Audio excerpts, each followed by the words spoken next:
Chapter 547. More than 10? That's far too ridiculous. Just how many concepts have you prepared?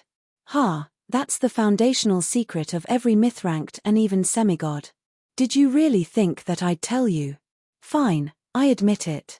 Even I don't know the exact number.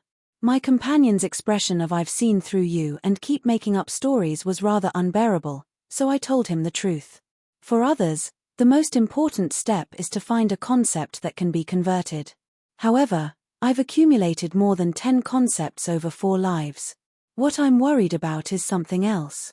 I don't know how many concepts are worth converting, nor do I know which concepts will eventually form a system. Nor do I know what my physical body's limit is. Indeed, since there were no precedents to follow, and I had accumulated quite a lot of concepts, I didn't even know how many myth-ranked concepts I would be able to carry, nor did I know my limits. Since this was a path that had already been explored by others, there would naturally be rules to follow. Based on past experience, every species would have different tendencies and limits. Going from myth to semigod was just like a freight train crossing the ocean. On the other side of the ocean, everything would be accumulated in the past, but on the other side, the value would increase by 100-fold. The physical body's bloodline would be the only ferry. The power of one's bloodline would be equivalent to the material and weight of the ferry. If one transported too little, one would earn less, or even suffer a loss. If one transported too much, the ferry would capsize, and the goods would be lost. As I previously mentioned, there was no such thing as fairness in this world to begin with. Not only did a species' bloodline determine their starting point, it also secretly determined their ending point. In this ferry game, every species' ferry would be completely different. Demons used killing and devouring to evolve. Their entire bodies were in an eternal state of evolution. The so-called bottleneck was only because they did not kill enough and did not eat enough. It was meaningless to measure them by the level of mortals. Dragons and titans did not even know what it meant to be capsized. Not only did their natural bloodline power give them powerful natural talents, it also allowed them to grow rapidly. There was no limit to their growth. In front of the most ancient dragons, ordinary human semigods were nothing more than a joke. There were different types of elves, ranging from the bronze bloodline of the wild elves to the gold bloodline of the gold elves. However, they were of the same origin, so their racial characteristics were still similar. Superior elves would typically choose 2 or 3 concepts, while ordinary elves would choose 1 or 2 concepts. As for how many concepts the royal gold elves would choose, I didn't know, either, as Harloy's was no longer a suitable example. However, my guess was that the gold elves had their own system just like dragons and demons. Otherwise, they wouldn't be called a gold species. According to this logic, if Harloy's is able to break through the 3rd stage and become a demigod, she should be much more powerful than an ordinary new demigod. At the end of the day, humans are still the most miserable. They are congenitally deficient and have a short lifespan. Human powerful individuals had short lifespans. It would be extremely fortunate for them to be able to reach this level before their lifespans came to an end and find a single concept. However, their weak physical bodies meant that they could only choose a single concept to convert to. Those who dared to try multiple concepts were basically all dead. This was also the reason why human semigods were viewed as weak. Didn't Adam and Marguerite have multiple concepts? Actually, this was a path that others had taken as well. This involved another important concept: inheritance. When I have a chance to make a wish, I'll choose to make another wish. Since a human physical body is unable to accept multiple concepts, then I'll use the first concept to change my physical body's attributes. Perhaps I'll even transform into a non-human body. Won't that allow me to accept other concepts? I'll even be able to use this to obtain a longer lifespan and progress even further. It was impossible to say which insane senior had come up with such a method. Obviously, this wouldn't be an easy miracle to achieve. Converting to a physical body would require a tremendous price. Failing would mean death. But as long as enough experience was accumulated, a stable path of conversion and strengthening would be discovered. Compared to other species, perhaps humans are naturally weak and have short lifespans. Perhaps we're lacking in talent and potential, but we can inherit the experiences of our predecessors. Perhaps our lifespans aren't long enough, but we can record our knowledge and experiences into books and pass them on to our descendants. Perhaps we're limited by our lifespans and talent, so we're unable to reach the peak. However, our species will continue to advance and finally evolve to the peak. The path that our predecessors took was an inheritance. Adam's phoenix inheritance, which included the phoenix bloodline and phoenix heart, was slowly perfected by us as we adventured. Even the materials were painstakingly gathered. Being able to succeed on the first try was largely due to luck. Since all of the materials required the phoenix heart, and this was a powerful inheritance specifically chosen for Adam, his future path would be smooth sailing. In fact, he even had the chance to become the strongest human. It could be said that Adam Han was the creator of the phoenix inheritance. Marguerite's undying inheritance was a byproduct of the wise scholar's research on the philosopher's stone. It was a well-developed inheritance that could be directly exchanged for in the mage country. However, the most important material, the philosopher's stone, was something that could only be obtained by herself. However, the undying inheritance wasn't actually a high-level inheritance. It would only have a limited effect on magical power. Although Marguerite's youthful appearance was quite popular among women, it would be a waste to use a once-in-a-lifetime inheritance like this. Actually, Marguerite didn't need an inheritance to increase her power. She believed that she could obtain everything with her own two hands. The first concept was to choose the core component of the inheritance, which would be used to change the physical body to break through the human body's bottleneck and obtain a new physical body. The second concept was to choose a weapon to increase combat strength. This seemed to have become the most standard configuration. Of course, it would be far too much of a waste to only use this inheritance that he had painstakingly created just once. It seemed far too long and meaningless for his descendants to cultivate from scratch just to obtain a physical body and weapon. And so, the inheritance also included martial arts techniques, philosophies, magical theories, and so on. In the end, these inheritances naturally became heirlooms that were passed down from father to son, and from son to grandson. These heirlooms created powerful individuals that were similar in appearance. In fact, there were even titles like dragon hunters that could be passed down from generation to generation. However, their power levels would be on a completely different level. Of course, it couldn't be denied that this current situation would be quite beneficial in stabilizing the inheritance. Similar bloodlines and natural talents would also increase the success rate of the inheritance by a whole level. Obtaining an inheritance would be the equivalent of obtaining the complete accumulation and power of a senior who was at least at the peak of myth rank. Then, learning the senior's martial arts techniques would mean that it would be strange if one still couldn't rapidly grow stronger. Inheritances seemed quite high class, but there were quite a few people who came into contact with them at the lower levels. However, coming into contact with an inheritance that was too complete at such a young age would easily limit the inheritor's imagination and potential. But according to what I knew, many countries' royalty did such things in private. And, a good inheritance would naturally be a rare treasure that couldn't be bought with money. Previously, I had caused so much trouble in the underground because it was rumored that the Eternal Night Scepter contained the secret of Emperor Yongye's power. What else could it be other than an inheritance? And for me, who was a double diamond bloodline arbiter in this world, my physical body's potential was far from reaching its limit.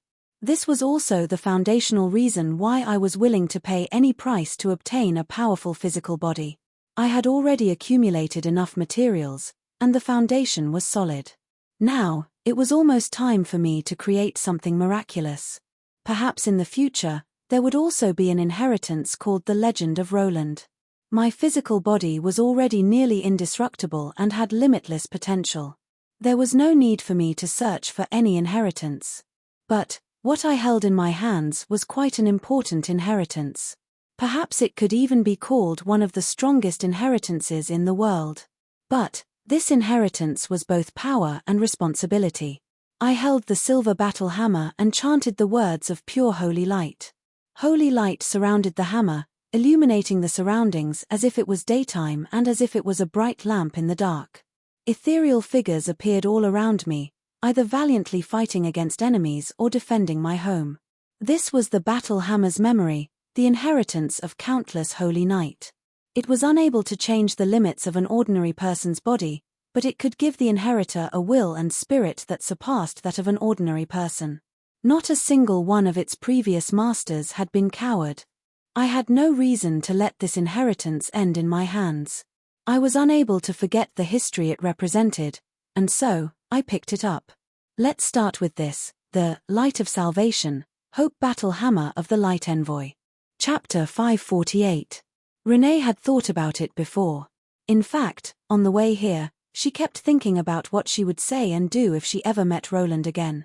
Would she be like a little girl who had been lied to, angrily questioning why he had lied to her and kept such an important thing from her? Or would she be like a resentful wife, crying about how she missed him? But neither of those seemed to fit her current style. She didn't seem to be able to act like such a little girl.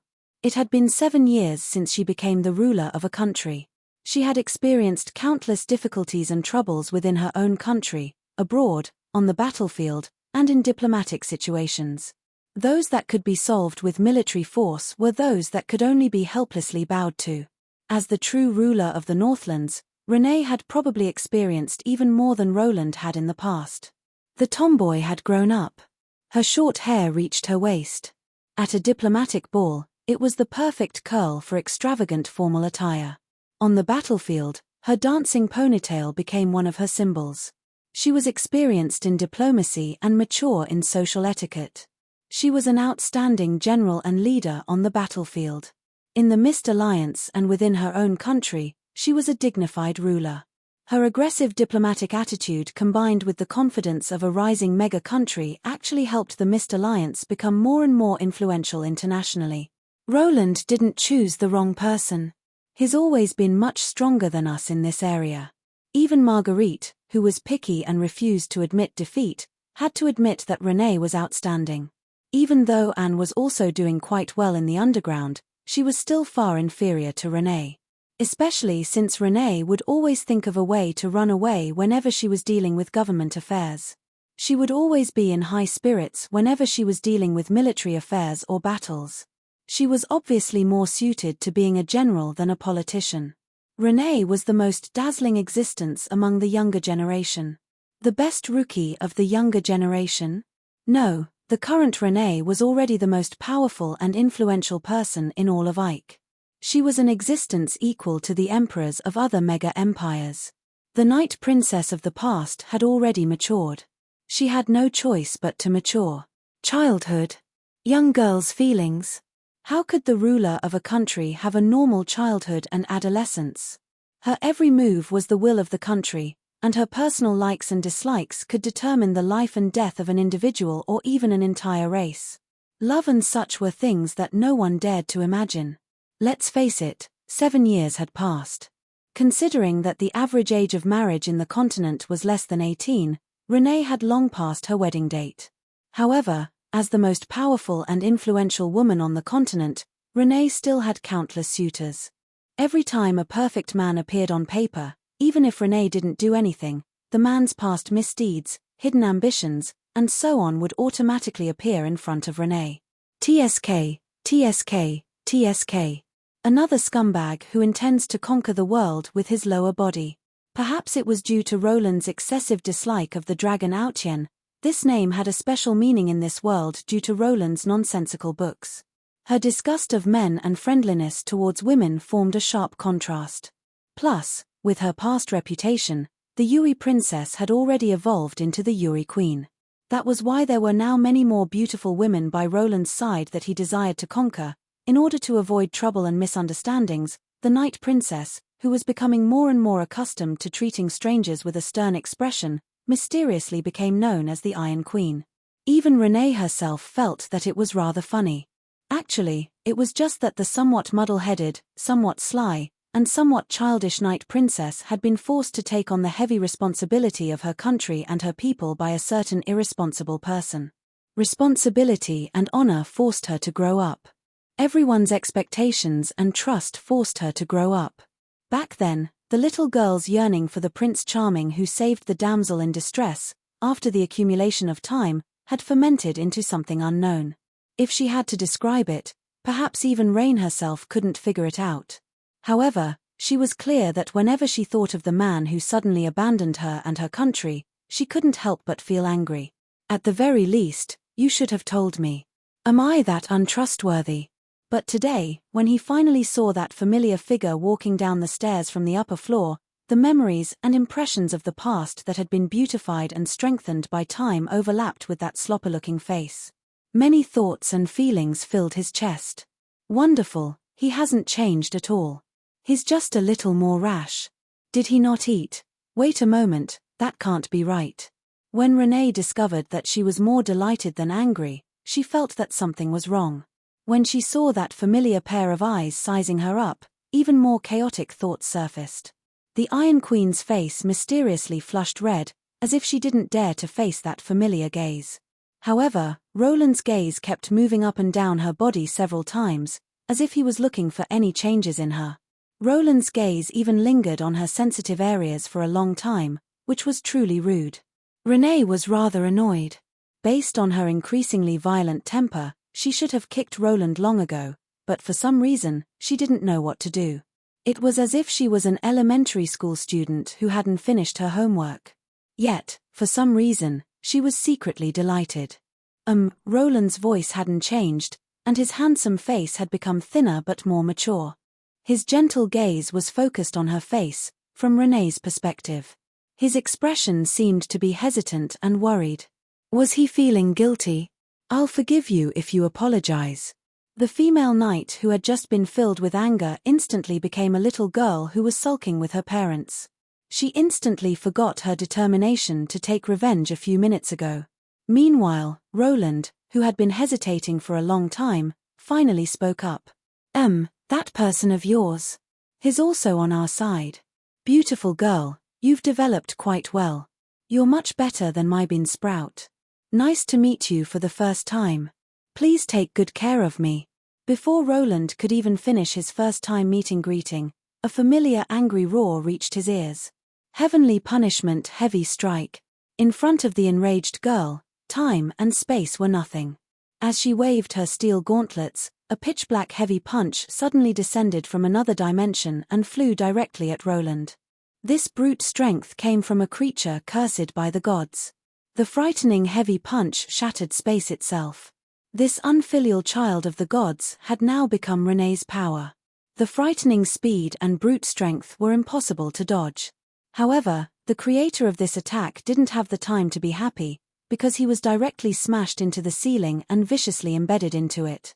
Broken rocks kept falling from the ceiling, but there was no more news of that person. Nice hit. That was so satisfying. Another punch to the face. When someone was unlucky, everyone's reactions would reveal that person's usual personality. Roland was beaten up. The witch laughed, the black cat laughed, and the bald sword saint laughed out loud. Even the great engineer took out a megaphone and declared his delight. Anyone who was familiar with Roland would clap their hands in delight. Only the mercenaries and Catalina would be worried that Roland would be beaten to death. Relax. In this day and age, good people die quickly, while bad people live for thousands of years. As for this man, even if the world ends, he won't die. Timlad's explanation received nods of agreement from everyone. Even though Roland had been struck directly in the face by a divine sin, everyone still felt that he was fine. In fact, they even made it seem like they were celebrating a festival. Chapter 549. I told you that I was just joking to lighten the mood. Would you believe me? I would. Since you've always done whatever you wanted, of course I believe in your ability to do so. But it's useless for us to believe you. She definitely wouldn't believe you. Amelia was smiling. It seemed that not only wasn't she angry at my misfortune, she even felt quite relieved. I sat on the ground with my head covered in blood. Nobody cared about me. I was just like a holy knight who had been ostracized in an adventuring team. Only I knew how much I was suffering. Nobody cared about me, so I could only cast holy light on myself. Divine sins weren't easy to deal with. Divine sins would kill anyone you stepped on, and anyone you pinched would explode. My entire body was now covered in shards of my dragon-scale armor.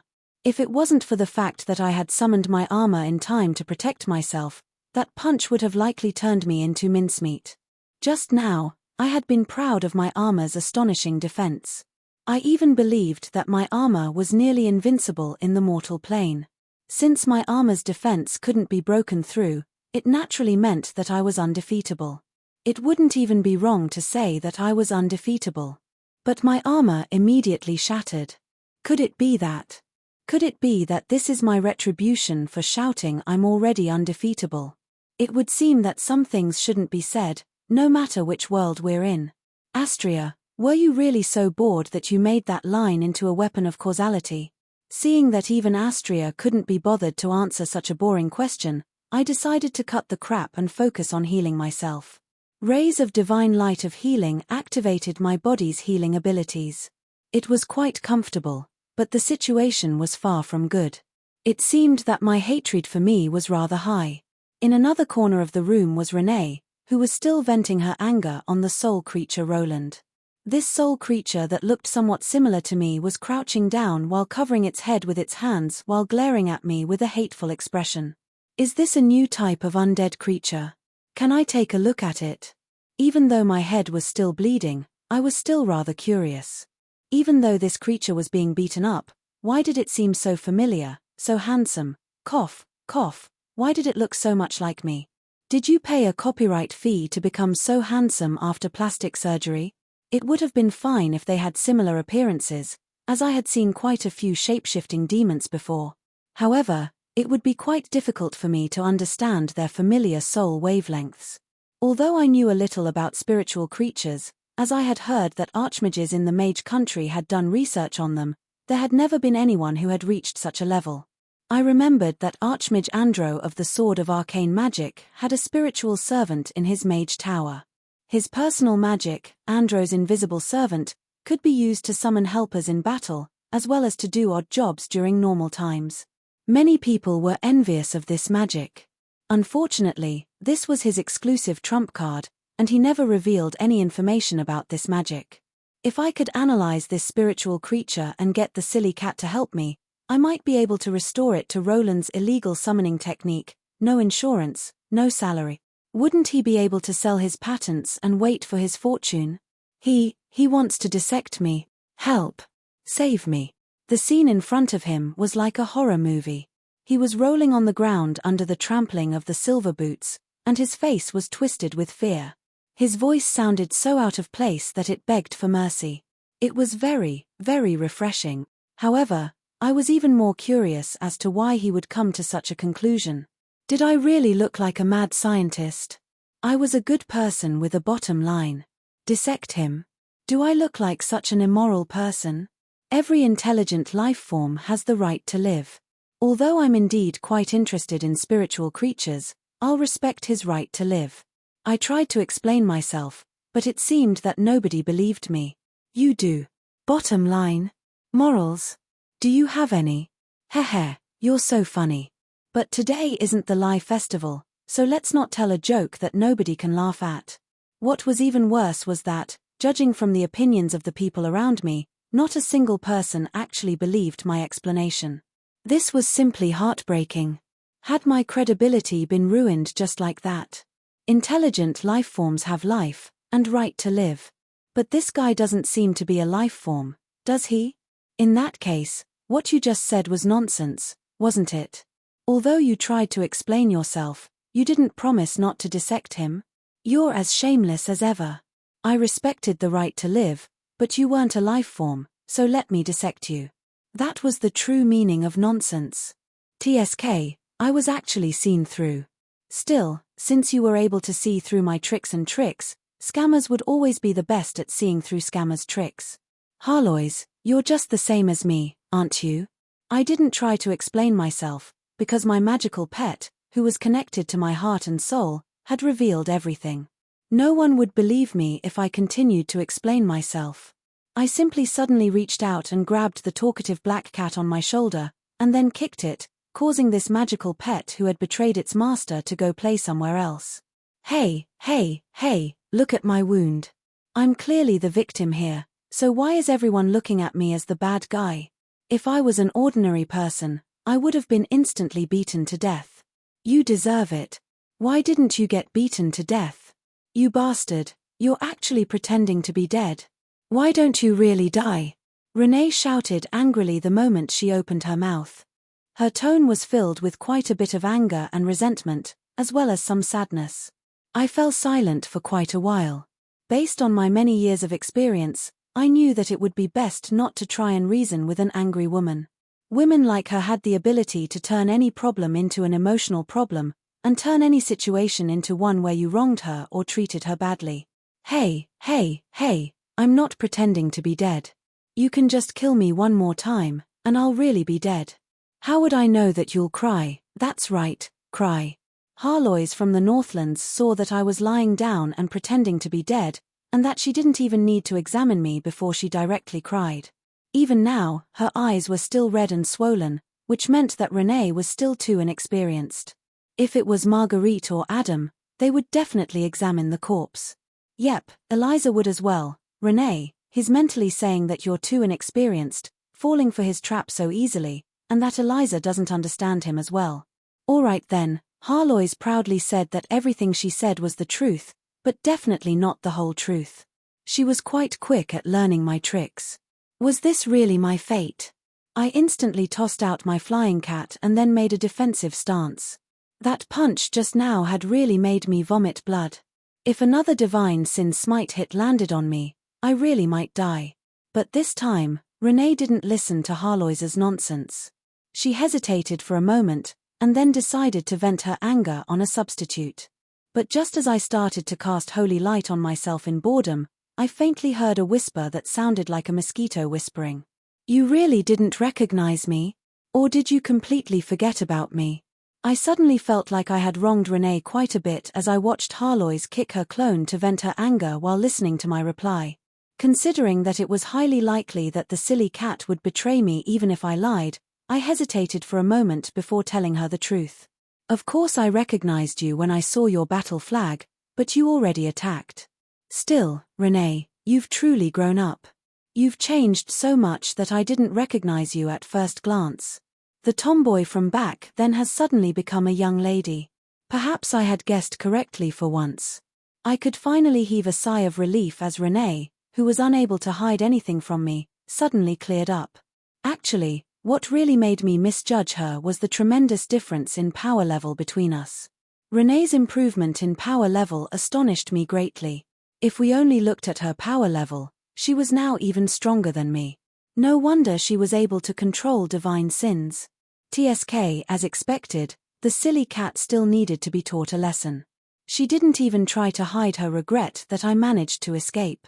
Did she really want to see her master become a pile of rotten meat in a can? Everyone, be more serious. They're still fighting.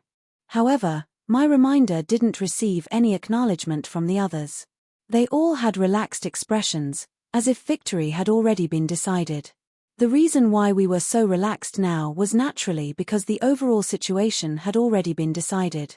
Renee had finished her massacre, and no demons were coming up from below.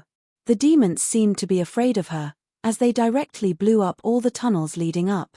Judging from Timlad's messy equipment, it seemed that the demon army had been almost completely wiped out. The current situation was excellent. All I had to do was attack Timlad, and I would be able to win. It seemed that I accidentally said something forbidden again. I couldn't possibly be so unlucky. There's a high-energy reaction down below. It's a new demon. Alright then, Timlad was indeed a professional at making things difficult for me. So you're a professional jinxer? Then, Harlois, you're a professional at ridiculing others? Chapter 550. Man proposes, God disposes. Man proposes, God disposes. This kind of nonsense had probably been said countless times, but according to the pace of the story's development, anyone who said such a line would probably die very quickly. No matter how amazing a scheme or plot was, it would fail for all sorts of random reasons if you were unlucky. For example, meeting some brat who just left the village. What, brats aren't scary? Ha, the wheel of fate always spins. Perhaps some brat working as a waiter in a hotel would become the main character of those legendary novels. After many years of analysis, people had come up with 3 rules for all schemes to fail. Kill the main character's father, master, or other respected elders, kidnap or steal the main character's beloved girlfriend, find a former genius to break off an engagement, and all 3 had one thing in common: offend the main character. Cough cough, it would seem that no matter which world I was in, legendary novels were all quite common. Yep, I've always been talking about novels. Although novels were sometimes stranger than reality, most of the time, novels were novels, and reality was reality. In reality, all schemes had a high success rate. After all, neither the plotters nor the executioners were idiots. Anyone capable of plotting a heaven-defying scheme would probably have a high chance of success since they were already at the execution stage.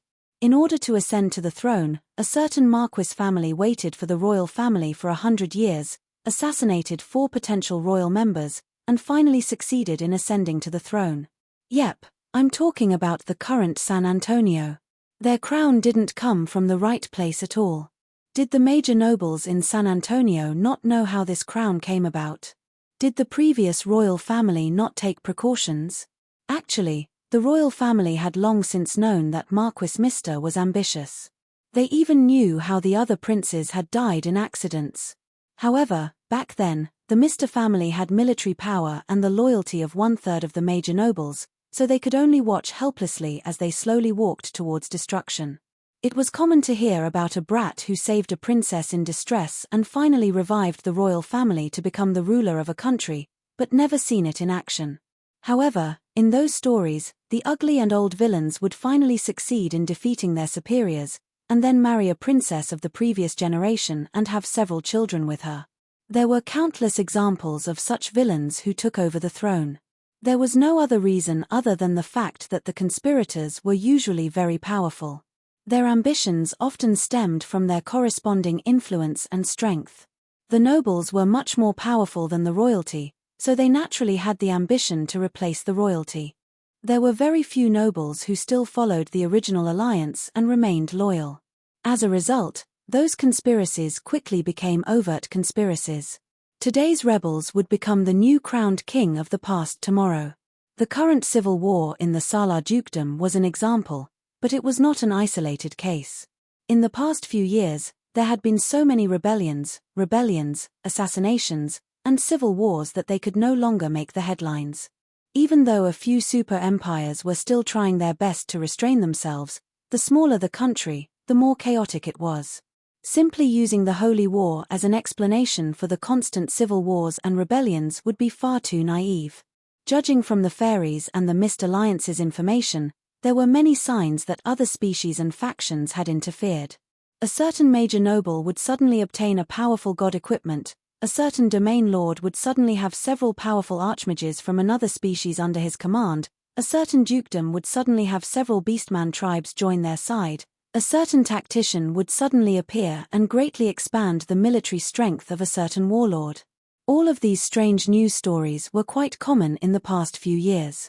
However, the following developments were even more common.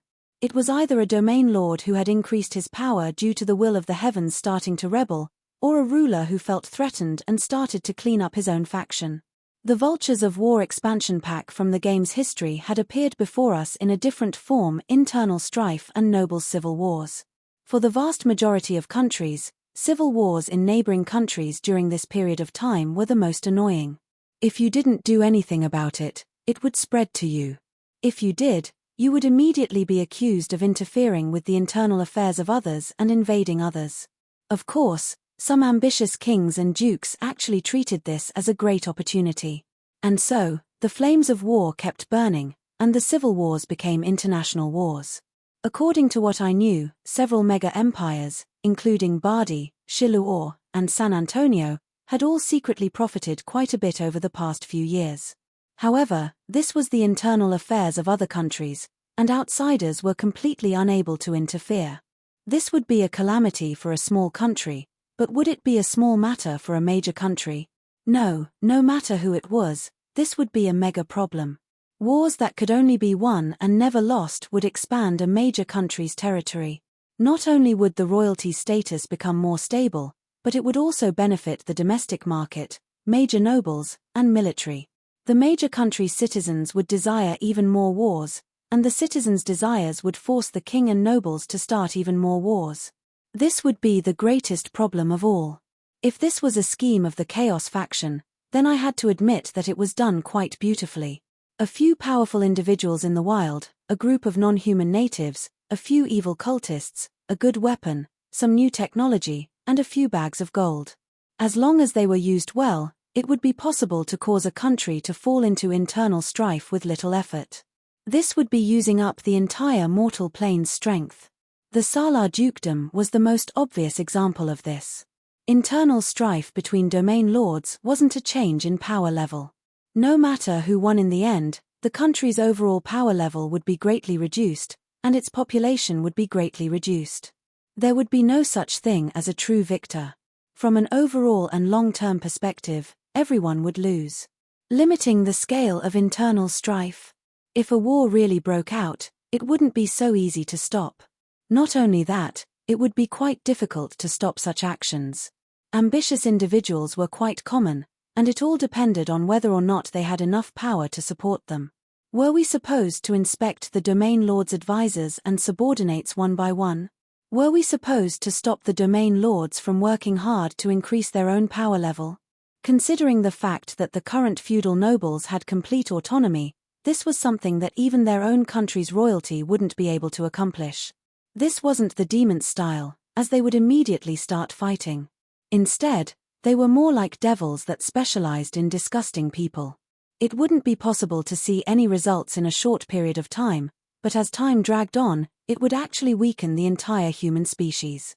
Perhaps it was the betrayal of some devil lords and the departure of the will of the Chaos Abyss that caused the remaining devil lords to change their usual neutral stance in the Holy War. They were now eager to show off their own standpoint and abilities. Alright then, this was the other main quest that I had chosen to stay in the Salar dukedom. I had originally intended to see who was behind that Marquis and see if I could find out anything. Although it was highly unlikely that I would be able to catch the mastermind, I could at least try.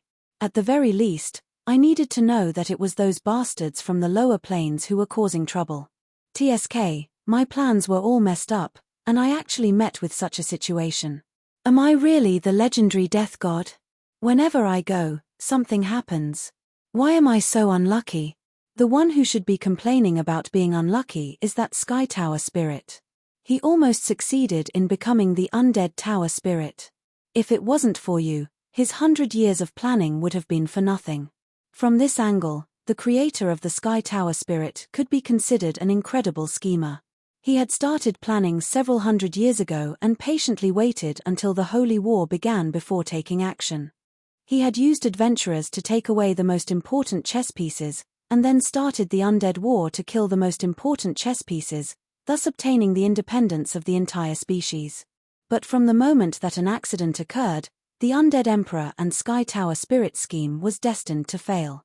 The only mistake they made was that they offended the main character, me. Are you certain that it was your main character's luck that caused this, and not your calamity halo?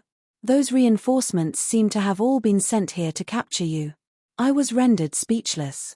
The undead calamity, which would have caused a terrifying disaster, had been stopped. The most important thing was that Amelia had arrived with the wood spirits. And, it was all thanks to Renee that the adventuring team had been able to deal with the undead calamity. Silly cat, will you really die if you don't comment on this? I will. While the silly cat and I were staring at each other, someone finally couldn't bear to watch any longer. Everyone, be serious. We're at war. Even though I kept reminding myself that this was a battlefield, I was unable to be serious. The tunnel leading downwards was opened up, and the demons indeed came up. However, Renee blocked the way. She danced with her silver sword and her spear, and then, there was nothing else. Blood, flesh, and swords flew everywhere. Even now, I had yet to see a single complete demon. Renee has such fighting spirit. She's showing off her improvement. Right, did you teach her sword techniques? TSK, only a gorilla would use such sword techniques. I didn't teach her. I wasn't blind, So how could I not see through the style of this sword technique? Indeed, I had taught rain fighting styles and techniques before. However, this sword technique that was so honest in both horizontal and vertical strokes, which used instinct and perception more than reason, was something only someone as simple and crude as Carwen's would use. Although Renee's explosive power level was quite surprising, I doubted that the demons would be a threat to Renee. I could also take this opportunity to slack off and plan for the future. Yep, I planned for the future. I planned for the future of this ruin, as well as the future of this tremendous inheritance. In my opinion, since Amelia and her fleet had arrived, and we had gotten rid of the most troublesome conservation, I doubted that anyone would be able to let go of this opportunity unless two more main gods suddenly appeared. There weren't any treasures or gold coins here that would make adventurers go crazy over them. However, the trash we encountered along the way was actually hundreds of times more valuable than gold coins. Perhaps I wasn't a good engineer, but at the very least, I was able to infer a civilization's level of evolution from their creations and tools.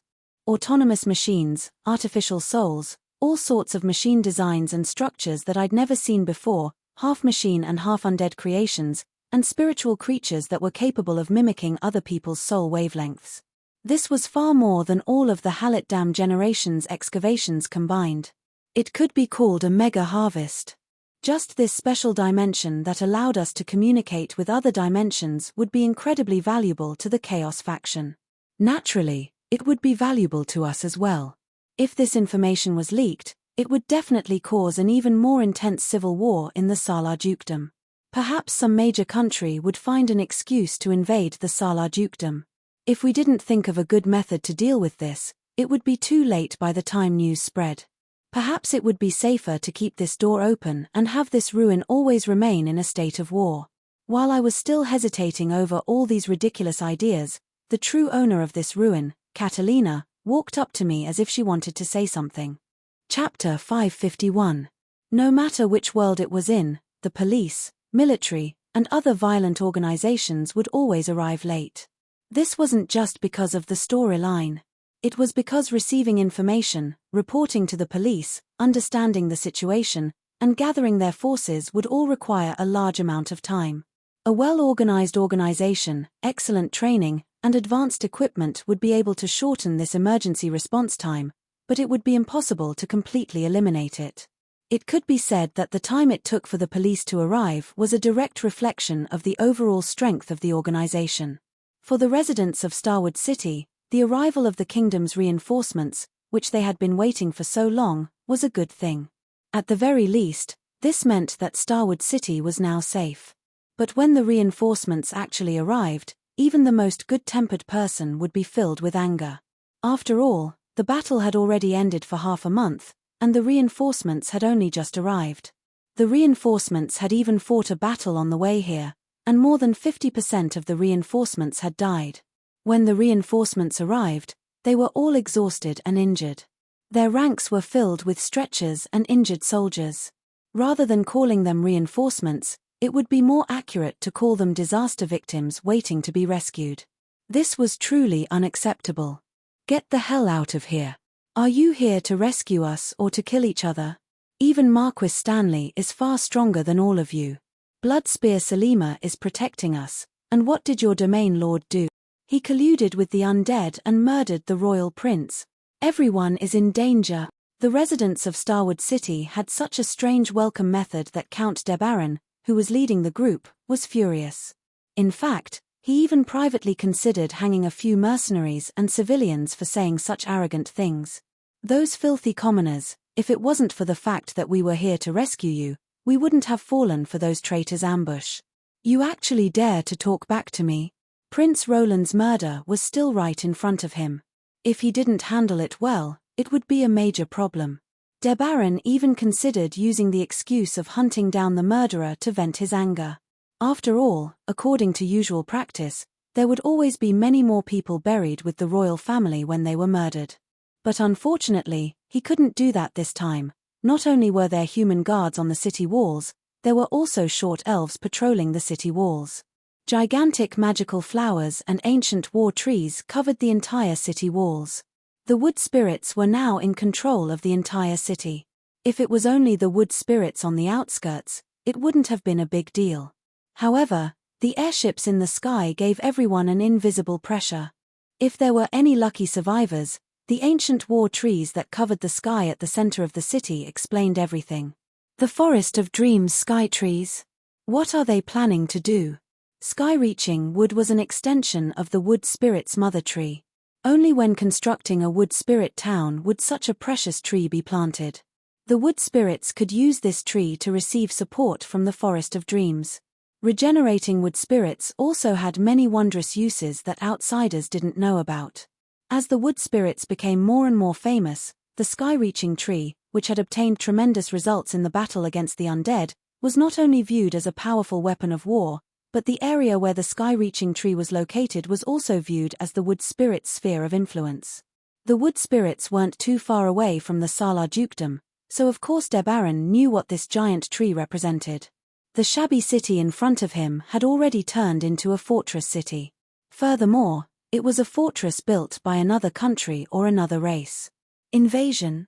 This is a blatant military invasion.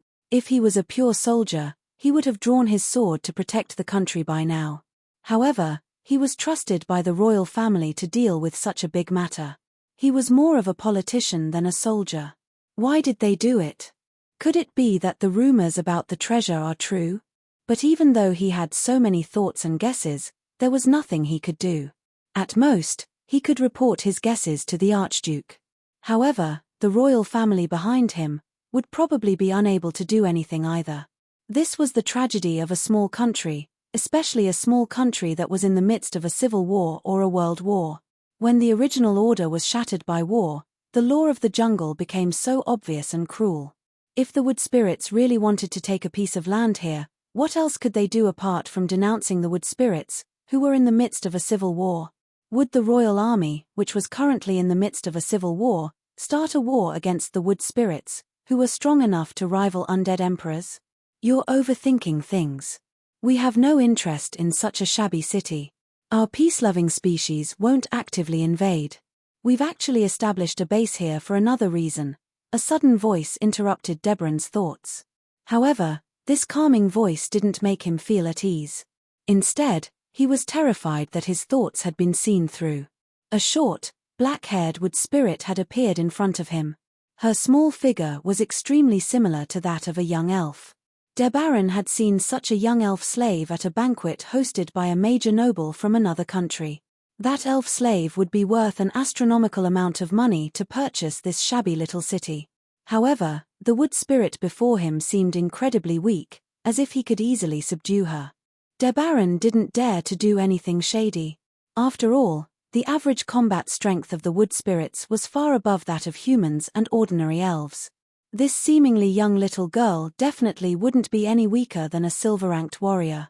The wood spirit's gentle smile suddenly became sinister as a mixture of contempt and angry killing intent swept over Debaran.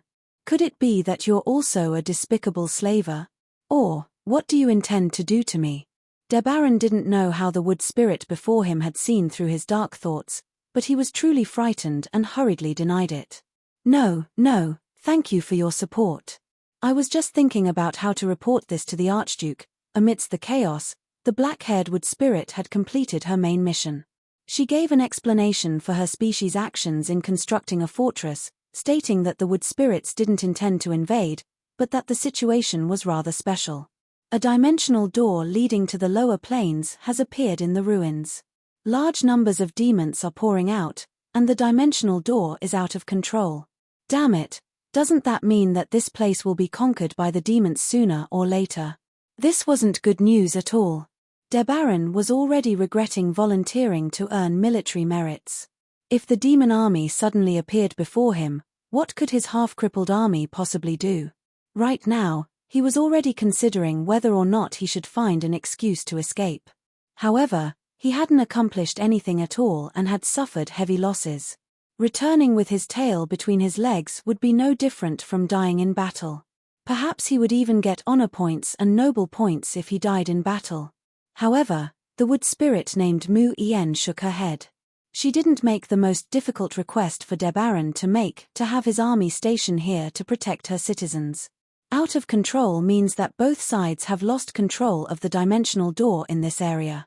Right now, the dimensional door leading to the lower planes has become a random dimensional door. Every once in a while, it's possible that a resident of the lower planes will be sent here. However, it's impossible for a large army to invade. In order to prevent these demons from harming Starwood City's citizens, as well as to prevent the demons from entering other areas, we constructed this fortress. This was a good enough reason. Debaran calmed down a bit after hearing that the demon army wouldn't be coming. However, he felt that there was something fishy going on here. However, with his abilities, it was impossible for him to tell if this was real or fake. With the Salar Dukedom's power, even if they knew it was fake, what could they do? Mu Yen paused for a moment before continuing. Everything happened too suddenly. We didn't have the time to report this to your country's royalty. Please send our apologies to the Archduke. International diplomacy was very particular about the use of words. Report and apologize seemed polite, but it was actually more than enough to simply inform Roland. Roland didn't care what Roland thought. That's right, I'm sorry for taking over your territory. What? You want me to take it back? Have you woken up from your dream? Saying sorry is already giving you a lot of respect. Building a fortress in another country, and in such an exaggerated and overbearing manner, was basically the same as grabbing Roland's neck and asking, "Do you admit defeat?" But Debaran secretly heaved a sigh of relief when he heard this overbearing apology. This was the way that he was used to in a major country. If the wood spirit before him had really carefully explained himself, Debaran would have had to carefully consider the true meaning behind it. Of course, while he was relaxed, he probably didn't have the mentality of "I can't do anything about this anymore, so I'll just leave it to the royal family to deal with." Perhaps he also had the mentality of "I was so lucky that nobody blamed me for losing in such a major event." As for the rumored hidden treasures and ruins, he wouldn't give up, either. He would send out his own spies and thieves, but he wouldn't need to consider a direct confrontation until he received more information and orders from the higher-ups. On a different level, his safety would be guaranteed. This was all for the sake of the wood spirit's reputation. As long as he was near this fortress, the Marquis rebel army wouldn't be able to continue chasing after him. What Debaran didn't know was that although the wood spirit before him didn't know how to read minds, there really was someone on the fortress wall who could. Debaran's little scheme had long since been exposed. TSK, TSK, TSK. Although it's basically the same as I expected, sending such a person to command the battlefield would be no different from sending soldiers to the undead if it weren't for the fact that they met us. I felt rather helpless. Although it was a good thing for us that the Salar government had sent out such a person, it would have been better to hope that Aishi would suddenly revive than rely on such an army to fight against an invader from another dimension like conservation. That might not necessarily be the case. Although Amelia has been thinking about herself the entire time, she's still a graduate of a formal military academy. She's quite skilled at commanding battles. As for being selfish, cowardly, and afraid of taking responsibility, aren't all nobles like that? Amelia didn't even try to hide her disdain for the nobles. It was as if she had forgotten that she was also a member of the royal family. Perhaps it was even more likely that she had long since stopped treating herself as a human. Amelia didn't even bother to hide her ability to read minds in front of Roland. She simply explained her thoughts as usual. In fact, she didn't even remember when she had been seen through. Originally, she had already mentally prepared herself to be distanced from her. After all, no matter how good of a relationship she had with those who knew about her, they would either run away and never meet again, or they would be worried that their secrets would be exposed and would even try to kill them to keep them quiet. Yet, Roland's reply was still fresh in her mind. It was a new level of understanding that made her wonder if Roland's brain was normal. What a convenient ability. Then when I communicate with you, I can open my mouth and don't have to worry about not being able to explain myself clearly. It saves me so much time and energy. Lies were meaningless to Amelia. The truth that Roland had told her back then shocked her even more than a seamless lie. He really wasn't worried about being read by others at all. In fact, he even saw it as a means of communication. Should one say that he was simple-minded or that he was open-minded? Even though he had a belly full of evil tricks and wasn't a good person, Roland wasn't worried about being seen through at all. While Amelia was secretly surprised by this trust, it also made her chat with Roland her favorite pastime.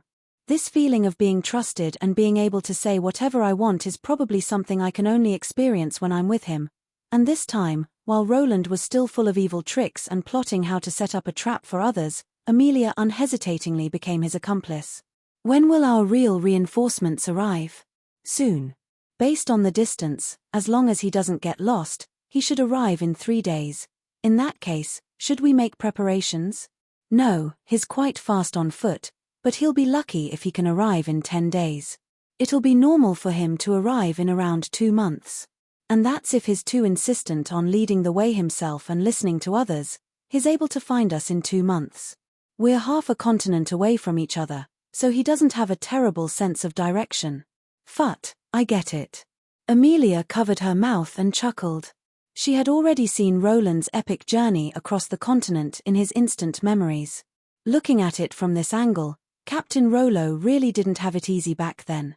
Yep, in the first month, I'll make him give up and admit that it's impossible for him to find the way. In the second month, I'll make him fly back even if he walks to the end of the world. I had a pained expression. This was all a lesson I learned through blood and tears. Having a terrible sense of direction wasn't scary. Having a terrible sense of direction who didn't look at maps or ask others for directions wasn't scary either.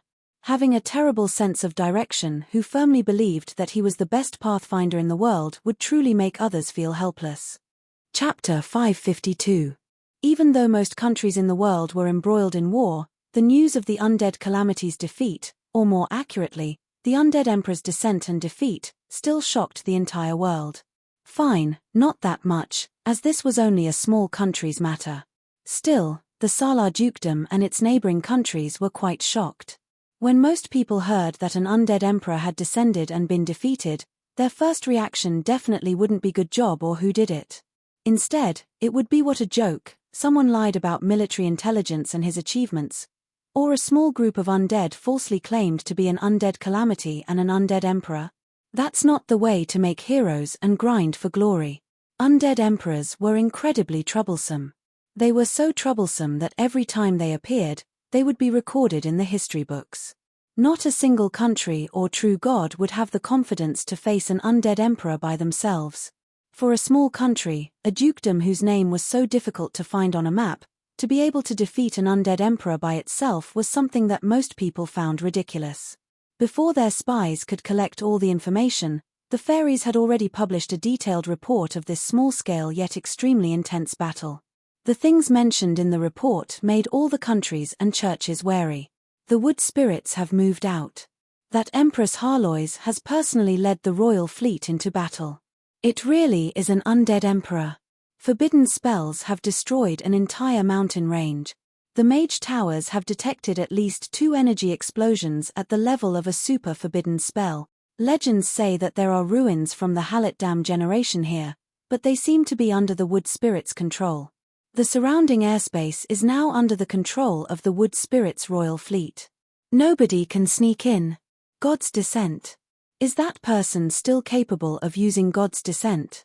Didn't those theologians say that it's impossible for him to do so? Oh.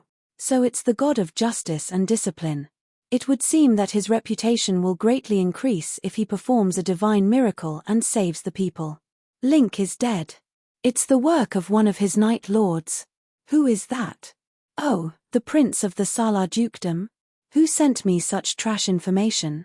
What does his death have to do with my country? Among the many pieces of information, there were naturally those that caught people's attention and those that were not.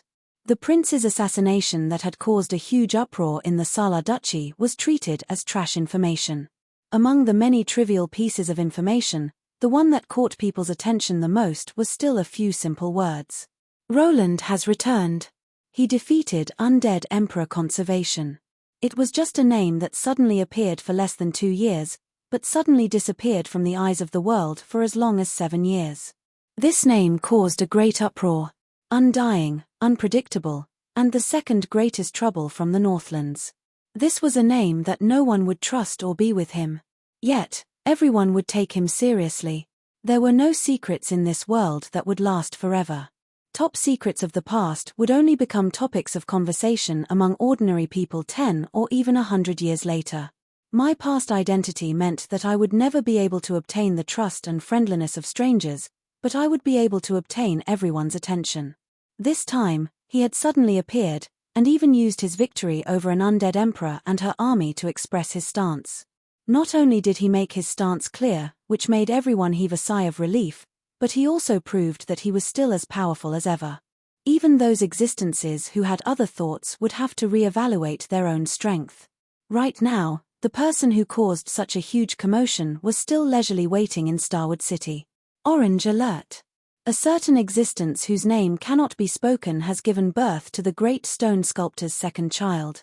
Considering how the first child, a giant stone monkey, caused so much trouble not long after it was born, and when it was discovered that the giant stone egg is also that existence's descendant, all the residents of the Rainsa Mountains have fallen into a state of panic.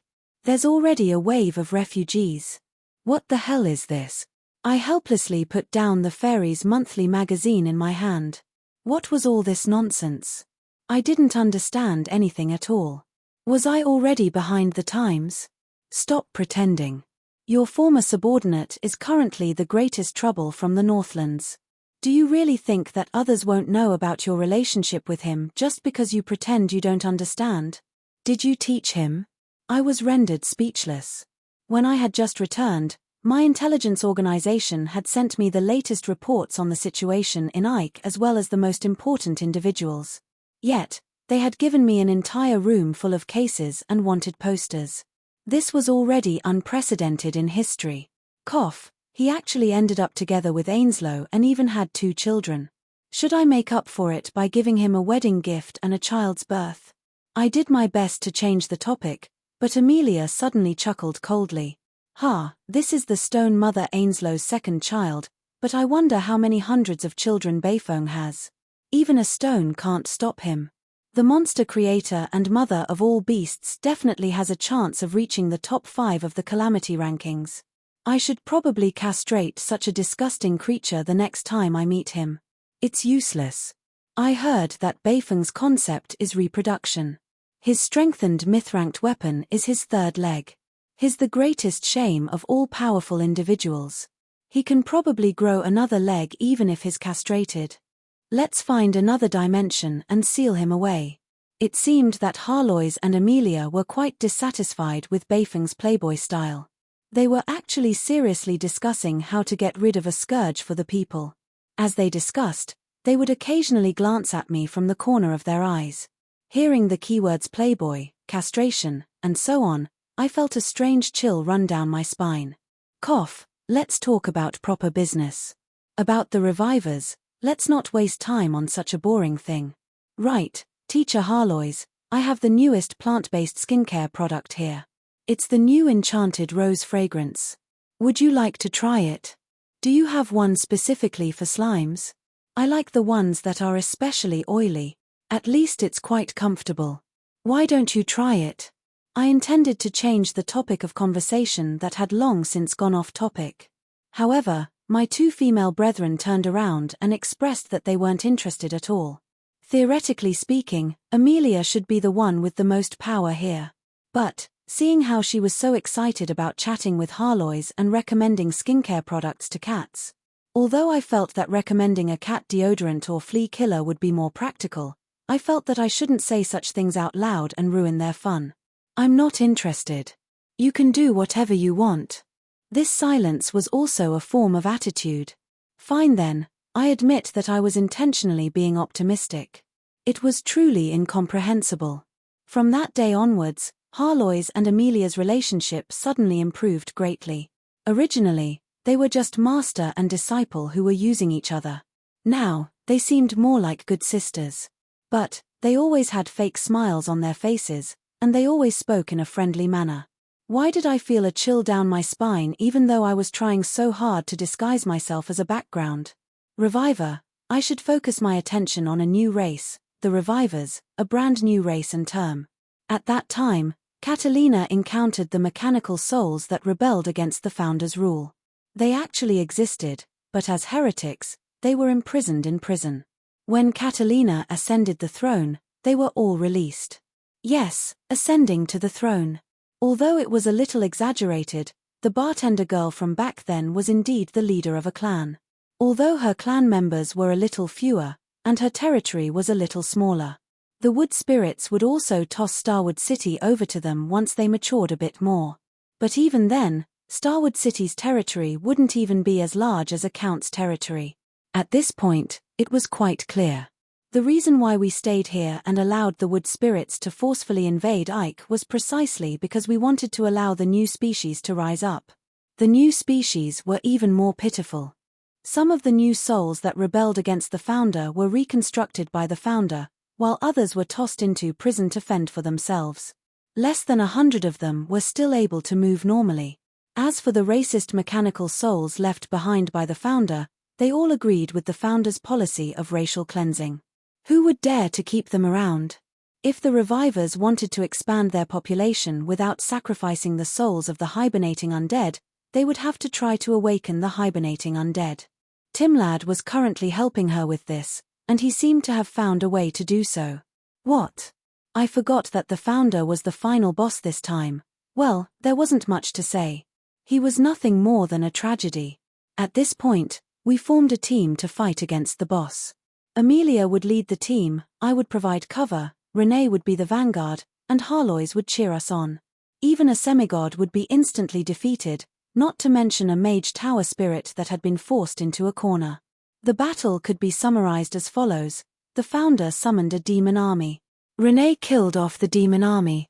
The founder was furious, so he summoned an ultimate technique to summon the incarnation of a demon marquis. He then felt that he had a great advantage, so he said something along the lines of "You're all suicidal." At the same time, the demon marquis recognized Renee and me. He began to loudly curse at the deceiver for tricking him, and also began to act as a bystander. And then, Renee instantly killed off the demon marquis incarnation that had raised its hands in the air.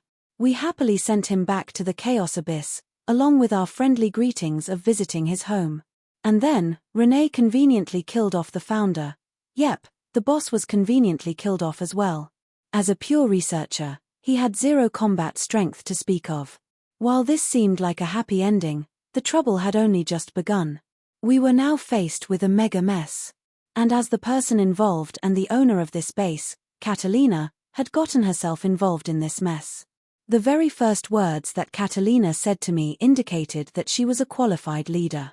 We're going to join the Mist Alliance as a new, independent species. We'll have priority in selling our technologies and crafts to the Mist Alliance's members. Wow, this girl was far smarter than her father.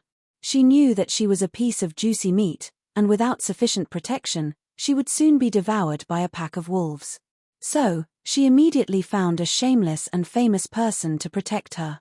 The leader and former leader of the Mist Alliance were both present, so many things could be directly discussed.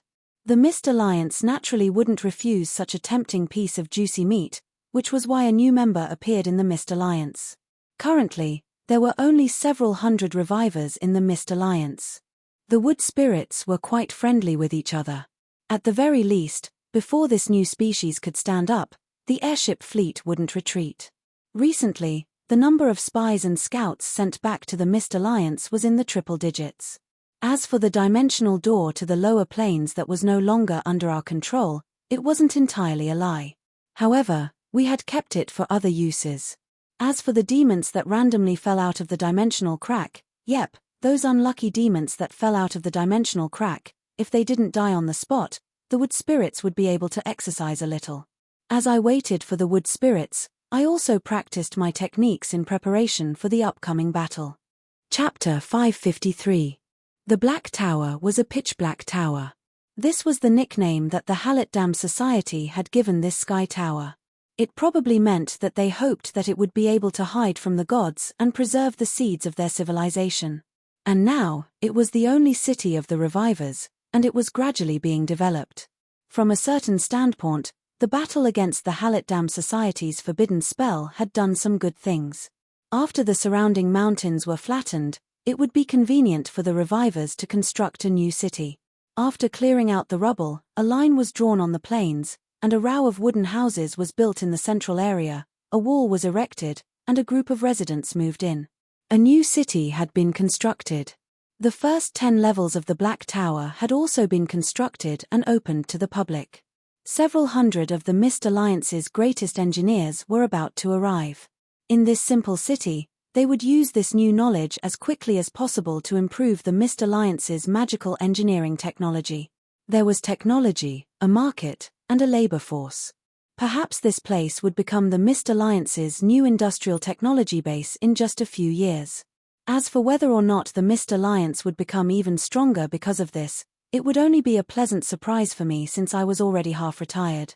That dimensional door that could connect to the lower planes had saved me a lot of trouble. At the very least, our upcoming adventure would be much smoother. Have you confirmed the number of people and the name list? I've already sent out invitations. I don't know how many will come. After all, that place is far too dangerous. Even a true god can die there at any moment. Since I was already intending to go to the Chaos Abyss, it wouldn't be a wise decision to go there for a vacation.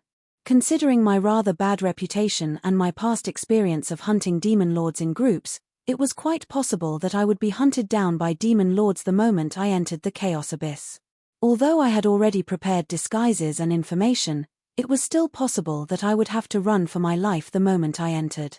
Even if I was lucky and didn't meet any old acquaintances in the Chaos Abyss, nobody knew what they would meet in the next instant.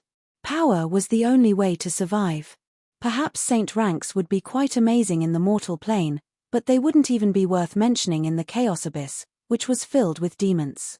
And so, I sent out some invitations and gathered some people. In the Chaos Abyss, the strong preys on the weak. Those who aren't strong enough are not only unnecessary, they'll even become a burden. The more experts, the better. Then why did you reject Amelia and Renee? They should be strong enough. Forget it, Heloise. You still don't know why I rejected them? Of course it's because, while I was talking about serious matters, the silly cat suddenly transformed into her human form. She lowered her head shyly and started counting her fingers. Even if you've made your choice, even if I'm the only winner, don't say it so directly. I'll be embarrassed. Renee's a demonkin. She'll be in a lot of trouble if she goes in. Plus, she's the ruler of the Mist Kingdom. She won't be able to leave at all. I ignored Heloise, who was in acting mode. Ignoring her right now was the best choice. Recently, she had been getting crazier and crazier. Amelia and Renee both wanted to come, but neither of them were suitable candidates. Amelia was the mother and creator of the wood spirits. Corrupting her would be the equivalent of distorting the entire wood spirit species. If she enters the Chaos Abyss, the moment she's discovered, the demon prince or whatever will probably come personally. That wouldn't be a helper, but a problem.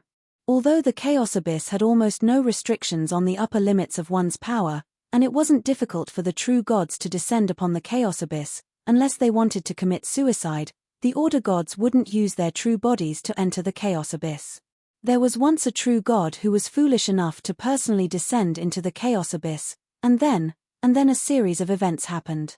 That true god became a chaos evil god. The Chaos Abyss was just that evil. Corruption and depravity weren't just descriptions of personality. Positive energy and negative energy were also purely different stats. Chaos was capable of distorting any ordinary creature's intelligence and physical body. In the Chaos Abyss, distortion and chaos were the most common dimensional laws. Even an Order god could be completely distorted. In the end, I'm the only one who can accompany you to the Chaos Abyss. A 3-month honeymoon trip to the Chaos Abyss, along the river Styx to enjoy the scenery of Inferno and the demons outside the cage. You'll enjoy a passionate chase and escape.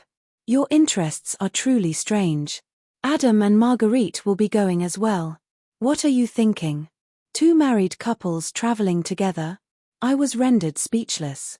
As expected, it was spring. Were all animals in mating season? Was it even possible to speak like a human? The silly cat pretended to be serious again under my hateful gaze. However, The ancient scroll she was opening in her hands attracted my attention. This was a map of all the dimensions in the Chaos Abyss. There were countless markings on it. This was also her recent job. The coordinates of the Chaos Abyss were the 77th level of the Chaos Abyss. Just like most other dimensions in the Chaos Abyss, this level was ruled by a powerful demon whose name I had never even heard of before. Perhaps his direct superior was Sophocles the Deceiver, but since we were the ones who controlled the dimensional door, it wouldn't be a problem for us to pass through. After all, nobody would expect that a barbarian from the mortal plane would voluntarily enter the Chaos Abyss. Two travelers were traveling through the endless night. Astonishing gusts of wind uprooted the rocks on the roadside, but the wind was unable to move their grey cloaks, nor was it able to stop them from advancing. Do you think that Roland is out of ideas for us to help him? Adam's fiery red hair and hearty laughter made him seem as cheerful as ever, even though he was in dire straits. Ever since he received Roland's letter, he laughed at how Roland had admitted defeat and asked for help, while Adam immediately set off. I'm actually quite interested in where we're going next. Are you sure that we don't need to ask for directions? My intuition tells me that it's not too far away. Intuition? Not too far away? Heh. Marguerite chuckled coldly. Behind her, a group of seals and penguins were currently running on an iceberg. The two of them had already been walking on an iceberg for 3 days now. Blizzards, hailstorms, polar storms, avalanches, and so on were all natural disasters for ordinary people. But for these two semigods, they were nothing more than interesting things to experience. How did they get here? Halent didn't know either. Originally, the two of them had been aimlessly wandering around the continent. After receiving Roland's letter, Halent had only followed Roland as he excitedly charged through one mountain range after another, following the guidance of his intuition. In less than half a month, they had reached this place step by step. No matter where Roland had originally agreed to meet up, it definitely wouldn't be here. As far as the eye could see, there was nothing here apart from icebergs, glacier, and all sorts of frigid creatures. TSK, it doesn't matter. Since he wrote to Adam instead of me, it's probably not that urgent. In that case, I'll just treat it as a vacation. I looked at the compass in my hand. I was already as far north as I could go. I then used a sextant to measure my latitude and longitude, confirming that I was in the Northland's Bizer archipelago. This was the backbone of the world that was even further north than the Northlands. Roland's sense of direction had already surpassed the so-called going south to go north. This was the equivalent of going to the bottom of the ocean, but instead going into space. Halent calculated his current location. Even though he knew that he was far off course, he suddenly became interested. At this time of year, we should be able to see the aurora together. It'll be quite romantic for the two of us to look at the aurora together and count the stars together. Let's go a bit further north. Since we're already here, we can also do some experiments in extreme environments to gather data. Halent's thoughts came to her, and she decided to go further north. It seemed that Roland would arrive later than Roland had expected. It was likely that by the time Adam completely admitted that he needed someone to guide him, the only people by his side would be polar bears and penguins. Look, that big white guy over there. He's a local resident, isn't he? Heh. Are they welcoming us with ice cubes? How welcoming. How about we stay over at their place tonight? Those are snowmen and ice trolls. They're quite skilled at throwing ice spears and ice cubes. They're already surrounding us. It seems that they intend to treat us as dinner. All right, we'll stay over at their place tonight. Hopefully, there'll be a place for us to take a hot shower. Meanwhile, in the underground's Dragon City, the letter that Roland sent over still hadn't reached its master yet. That was because the master of Dragon City was currently sleeping soundly. As for when he would wake up, considering how inconceivable the dragon's sleep cycle was, it would all depend on luck. Meanwhile, another companion who hadn't been invited was excitedly rushing over. However, Roland decided that he didn't want to see her. At any rate, although he had made the decision to gather his companions, those that he wanted to come didn't come, while those that he didn't want to see were waiting. Roland would have to wait a long time for these unreliable companions to gather together. Chapter 554. From a certain standpoint, the opponent before me was probably the most troublesome opponent I had ever faced in the entire world. I took a deep breath, then turned around, and ran. What? Good for nothing? If I couldn't defeat him, wouldn't I just be waiting for death if I didn't run? But under his pursuit, even escaping was not easy.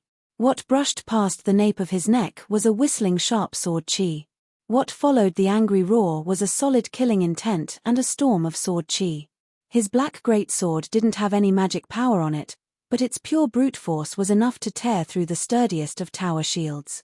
His violent swing seemed reckless, but it actually sealed off all possibilities of dodging. I can't escape.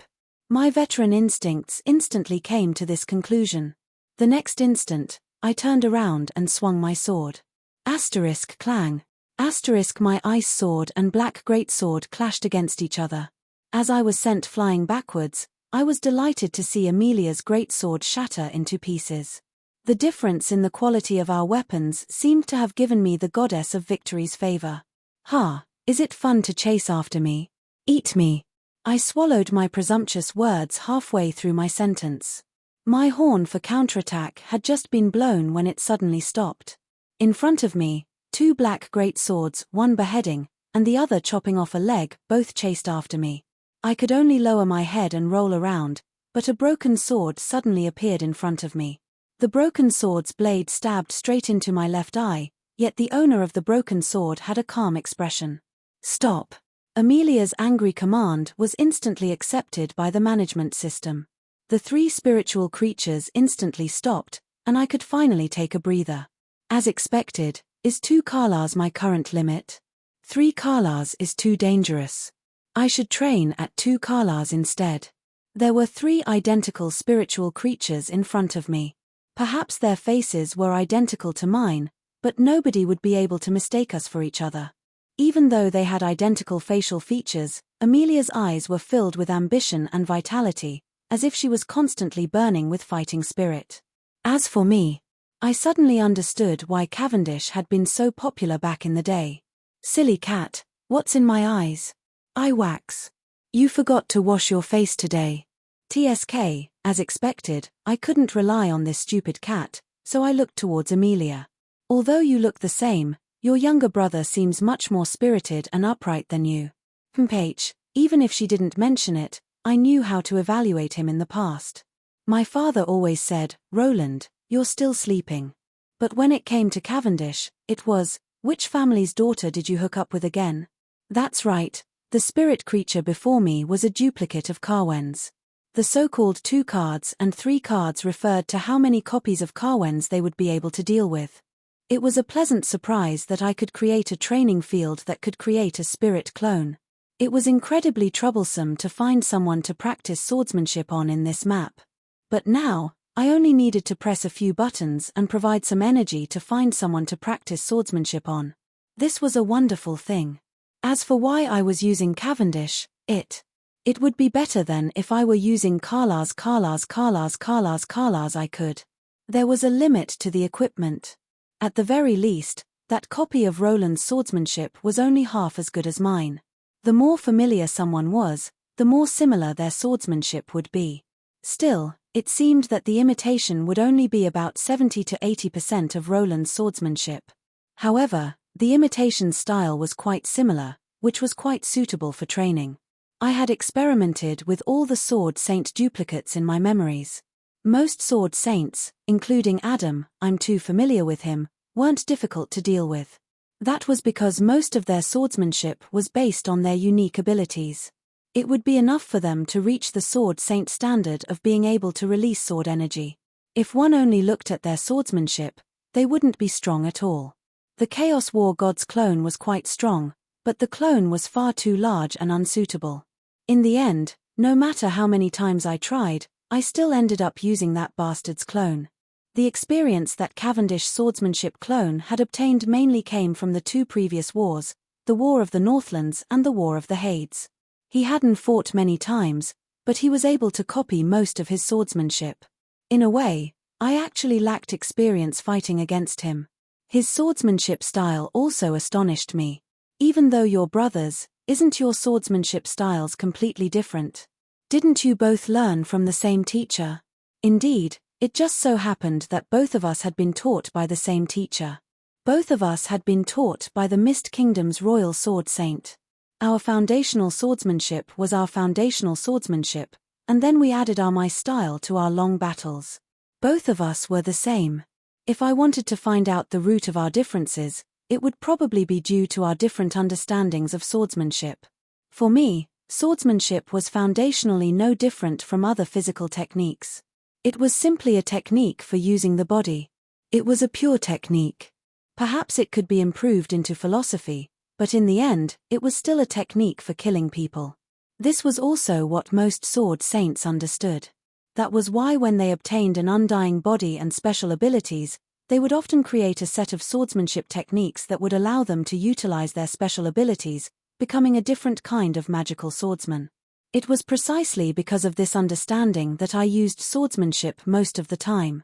Sometimes, I could also play around with hammers or spears. Perhaps I was influenced by the Eastern philosophy of infusing emotions into swordsmanship. My swordsmanship was filled with my understanding of all sorts of things. There was logic everywhere. Every sword strike and every set of swordsmanship had a goal. That was why my swordsmanship didn't seem to be based on emotions. Instead, it was filled with all sorts of traps and deceptions. Sometimes, it would be a direct attack. Sometimes, it would be a strange curve. Sometimes, it would be a violent burst of speed. But the ultimate goal was to confuse the enemy, spy on the enemy, find out the enemy's weakness, tire out the enemy, numb the enemy, and then find an opportunity to kill the enemy. As for Cavendish swordsmanship, it seemed to be direct and unflashy. His swordsmanship was filled with savagery and killing intent, as well as casualness. Indeed, it was quite inconceivable. Even though he had clearly grown up in the chaos abyss through slaughter, his swordsmanship seemed to come from instinct. Great wisdom may appear foolish, but he never deliberately pursued killing power or efficiency. Yet, he would never miss a single opportunity to kill his opponent. His swordsmanship was bold and unrestrained. Every slash and stab seemed completely random, but he would always appear at the most appropriate location. Cavendish swordsmanship is quite perfect. His swordsmanship is fast, but it's not extravagant at all. The biggest headache is that he always appears at the most critical location at the most critical moment, as if it's some sort of instinct. Perhaps only endless long-term slaughter would allow swordsmanship to evolve into an instinct, a combat instinct that would allow him to swing his sword and kill at any moment. Yet, this instinct was actually able to see through my scams. When I was fast, he was fast. When I was slow, he was fast as well. When I was slow, he was fast as well. He turned the tables on me. If I attacked directly, he would attack me back. If I used fancy moves, he would directly attack me. Perhaps our swordsmanship was about the same, but he would always attack where I felt the most uncomfortable. His timing was also incredibly accurate. It was as if he was my natural enemy. That was why I was at a slight disadvantage when we first fought. But after I got used to it, it became much easier for me to win since I was just a soulless clone without a complete swordsmanship from the Chaos Abyss. That's great. I haven't even passed a single level yet. Not far away from me, Renee was being forced to run around and jump around by a single Cavendish clone. Finally, she couldn't take it anymore and kept making a fool of herself. She summoned a divine sin fist to kill the clone. Then, she glanced at me enviously before summoning another clone, and they started fighting again. From a certain standpoint, Renee was indeed much more mature than she had been in the past. At the very least, if this was the young girl from before, she would have probably started slacking off and running around everywhere. Do your best. If you're a man, you can last for 30 seconds. Barton was in a much worse situation. He didn't have any random locations. Even though his grandfather was constantly cheering him on and buffing him with spells and buffs, it was still quite difficult for him to fight. He only had the strength to fight back. But thanks to all the timely calls for him to stop, no one died. All the sword saints, including Renee and Barton, were still unable to do anything to a single clone. Of course, they were still unable to defeat Eluor using only swordsmanship. In my plans for the future, Even though there were many concepts that could be used as weapons, swordsmanship was a core element in the power system. Now that I had a rare opportunity to improve my swordsmanship, how could I possibly let it go? So what if I had a natural enemy? Even a mouse could eat a cat when it grew up. If I had the chance to practice more with a natural enemy, I would probably grow even faster. Considering that only sword saints would be able to accept such a test and require such sparring, this was probably the most extravagant training ground of all. Not necessarily. And then, the silly cat tossed out an incarnation. The cat incarnation summoned a Pekingese and started fighting with the Pekingese.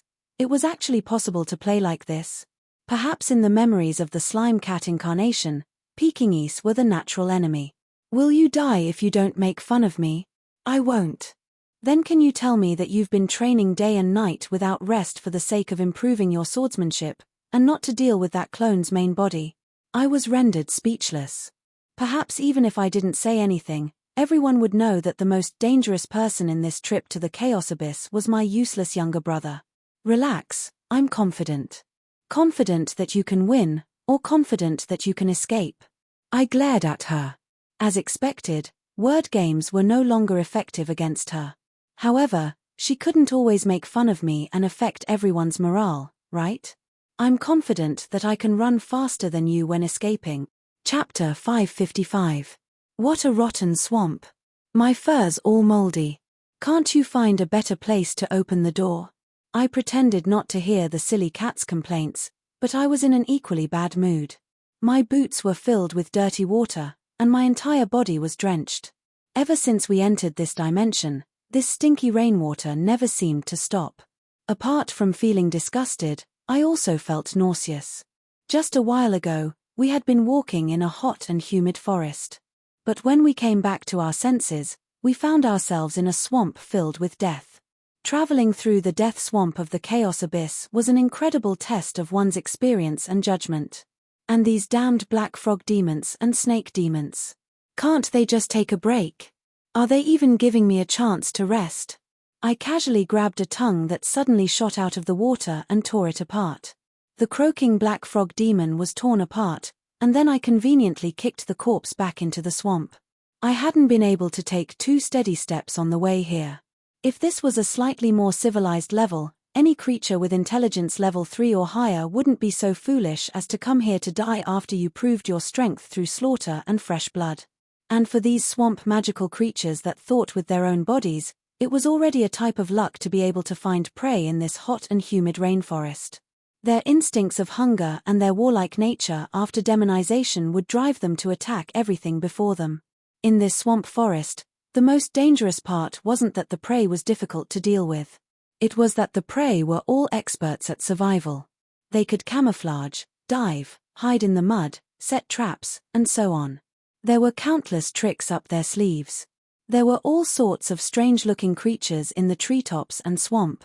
The great majority of swamp creatures were cold-blooded. Perhaps their desire for slaughter and hot food wasn't as great as that of pure demons, but as long as there was a chance, how could they possibly pass up on food? Snake demons, crocodiles, demonic lizard men, bull demons, frog demons, demonic mosquitoes, and poison fog bats. These weren't particularly strong magical creatures, but they all had one thing in common: they were all sly and lived in groups. Their intelligence could only be described as stupid in the mortal plane, but as hunters that had lived in this area for countless years, they were incredibly sly. A tongue suddenly stuck out of the mud, a snake demon disguised as a tree trunk, and a seemingly flat patch of grass would actually sink into a deep pit. As we walked, the swamp residents warmly welcomed us in their own ways. Every forest, every swamp, and every pool could be hiding dangerous hunters. The torrential rain blurred my vision and hearing. The stench of the magical forest and swamps blocked my sense of smell. The magic of the abyss made my intuition unreliable. In such an area, experience was far more important than power level. Even a semigod knight could be lured into a bottomless swamp by a group of low-level frogs. An archmage could be devoured by a magical snake that suddenly leapt out from underground. Even the most experienced thief could be dragged into the deep waters of the swamp by the lizard men who were expert trappers. Concealment and hunting were the rules of survival in the swamp demon realm from the 74th to the 78th levels of the abyss. My luck is so bad. I would rather be teleported to the bloody battlefield. At least I can talk to a group of demons that I can communicate with. The enemies here were among the weakest in the Chaos Abyss. Any novice adventurer who came here would be considered lucky, as they would be able to gradually get used to the dangers of the magical creatures of the Chaos Abyss. But for us, we had just been enjoying life in the mortal plane with a clear sky. Now, we would have to experience the dampness and mud of the swamps. This was definitely the worst possible outcome. I stayed around Starwood City for more than 2 months. Not a single one of those bastards had come. Although I knew that they were probably busy with something else, I got sick of practicing my swordsmanship, so I decided to leave early by myself. Meet up at the Dragontail Bar in the Ash Furnace, the 100th level of the Chaos Abyss. I'll wait for 2 more months at most. I left this message with Harlois and left first with Harlois. Didn't you hear that Eliza was about to arrive? You're so promiscuous that you don't know how to face your decent girlfriend, so you left early? Silly cat, I heard that cat meat hot pot is quite nutritious. It's perfect for dispelling the cold. I looked at Harlois in satisfaction as I casually killed a foolish demon frog that had been waiting for me to step on it. As expected, this demon frog with a large mouth was completely useless. Did it really think that its 3-meter-tall body would be able to hide from my senses? Traveling alone in the Chaos Abyss seemed rather reckless, but it was actually no different from traveling together. Dimensional teleportation was the transfer of coordinates between 2 dimensions. If both sides created a dimensional teleportation portal and connected it to each other, it would be a precise point-to-point teleportation. Right now, we were the only ones with a dimensional teleportation portal, so there would definitely be some errors in teleportation. It was highly likely that the teleportation portal would be at the center of the teleportation portal. Since we would most likely be separated in the end, there wouldn't be much of a difference in going there earlier. Right now, I still didn't know which level I was on. After all, those snake monsters couldn't even speak the demon language properly. However, I guessed that I was somewhere in the 70th level.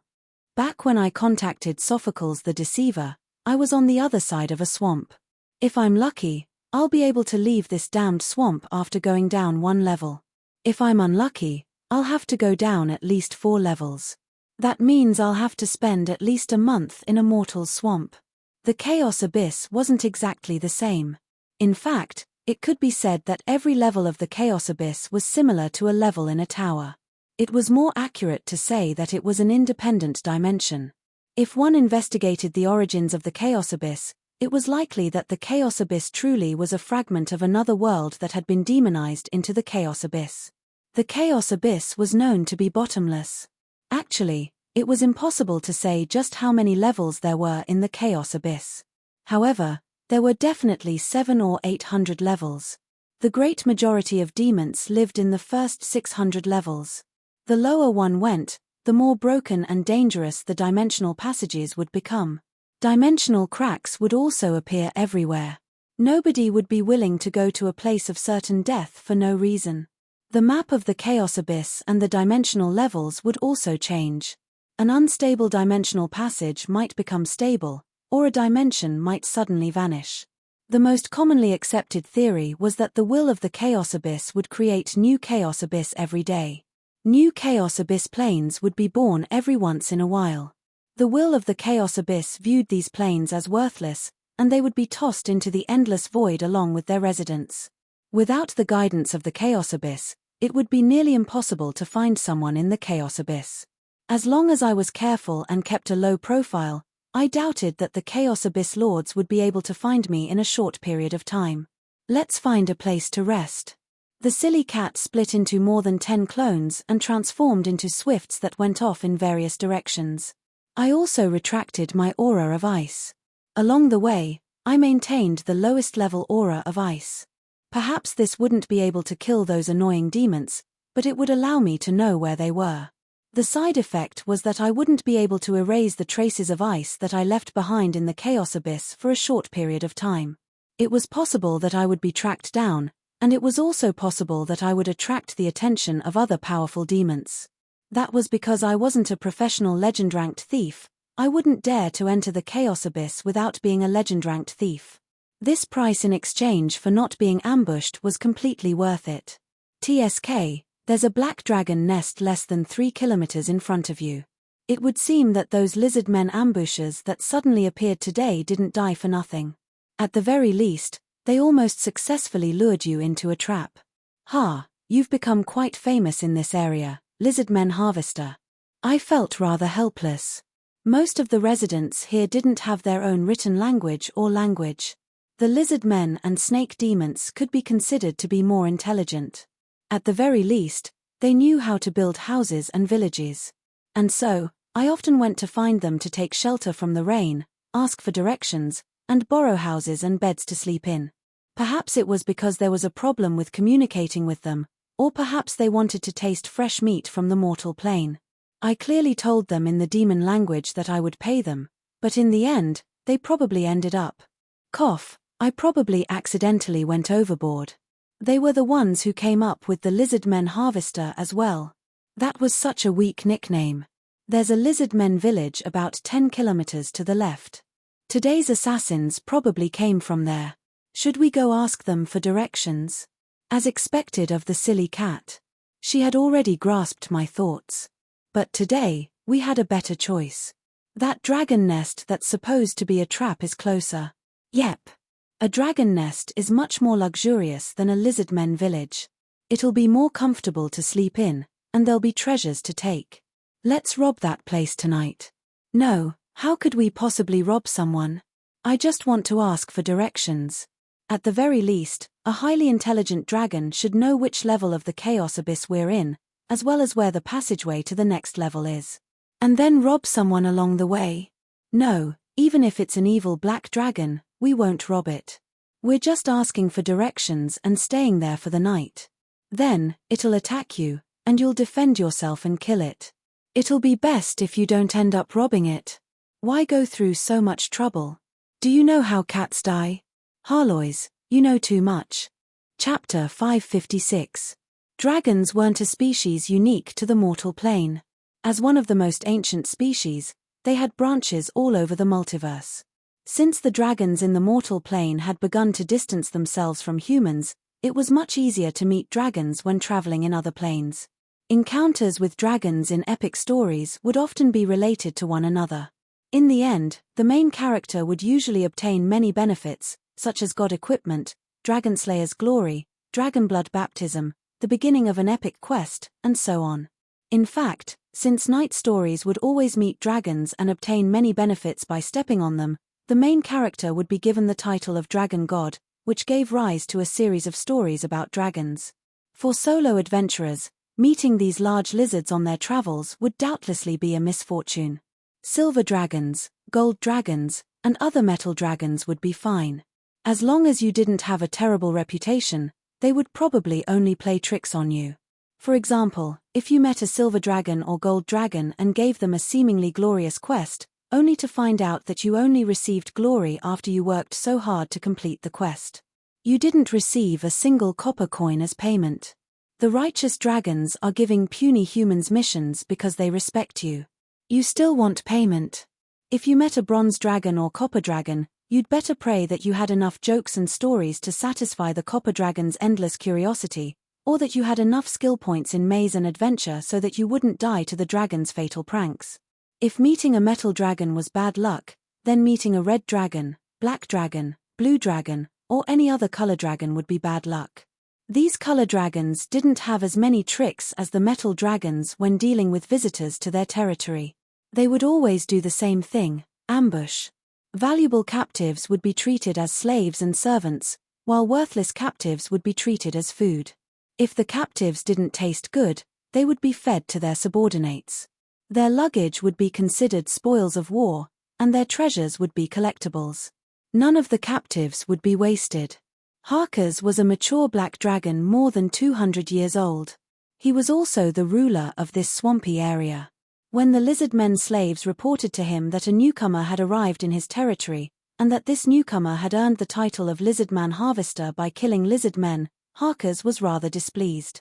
After all, He had 10 or so lizardmen tribes under his command, and they all called him the Lizardmen King. Although he didn't like this title, this newcomer actually called him the Lizardmen Reaper.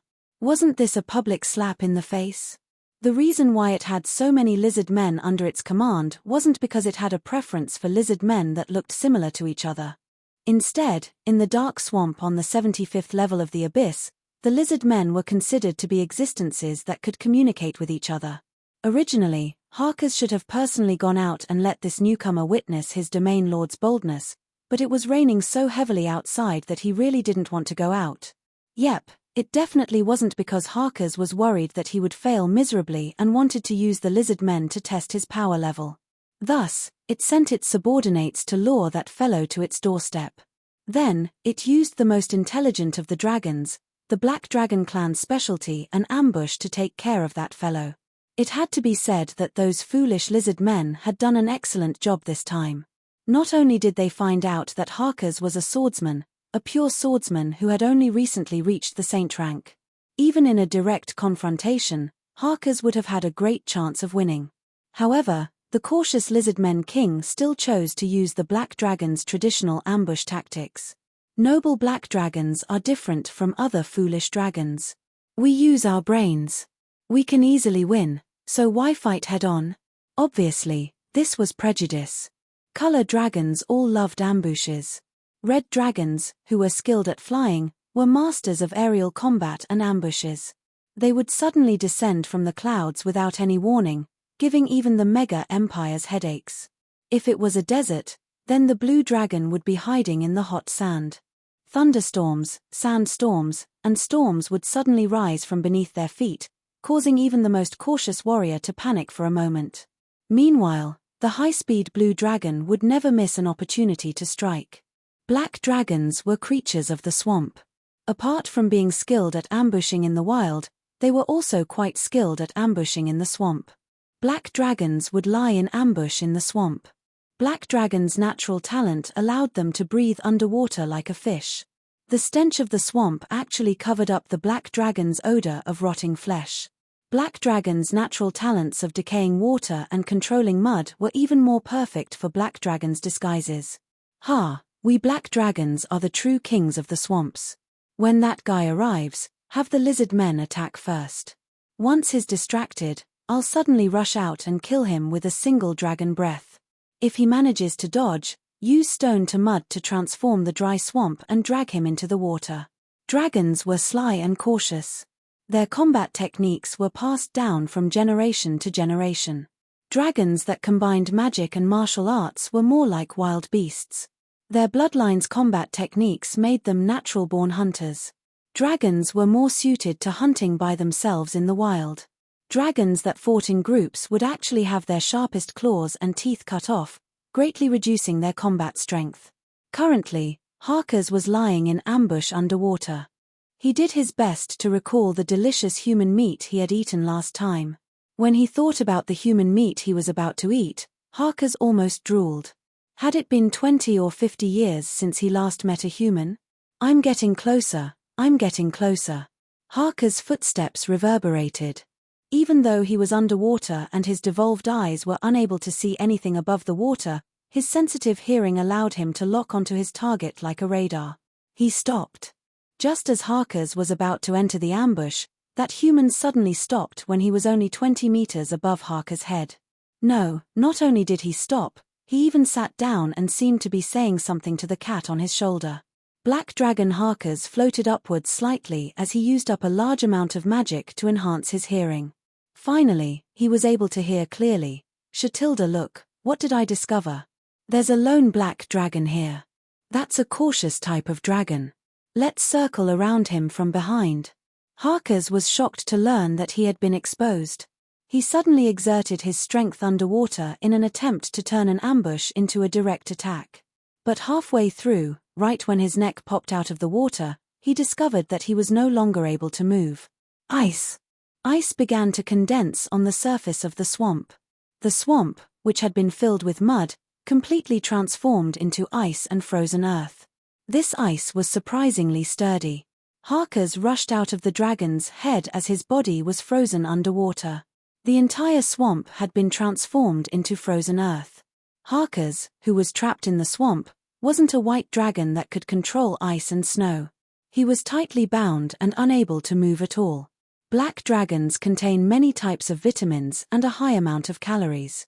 One black dragon can provide us with an entire year's worth of calories. Harkers didn't give up. He blew his venomous dragon breath at Harkers, causing the green mist to disperse.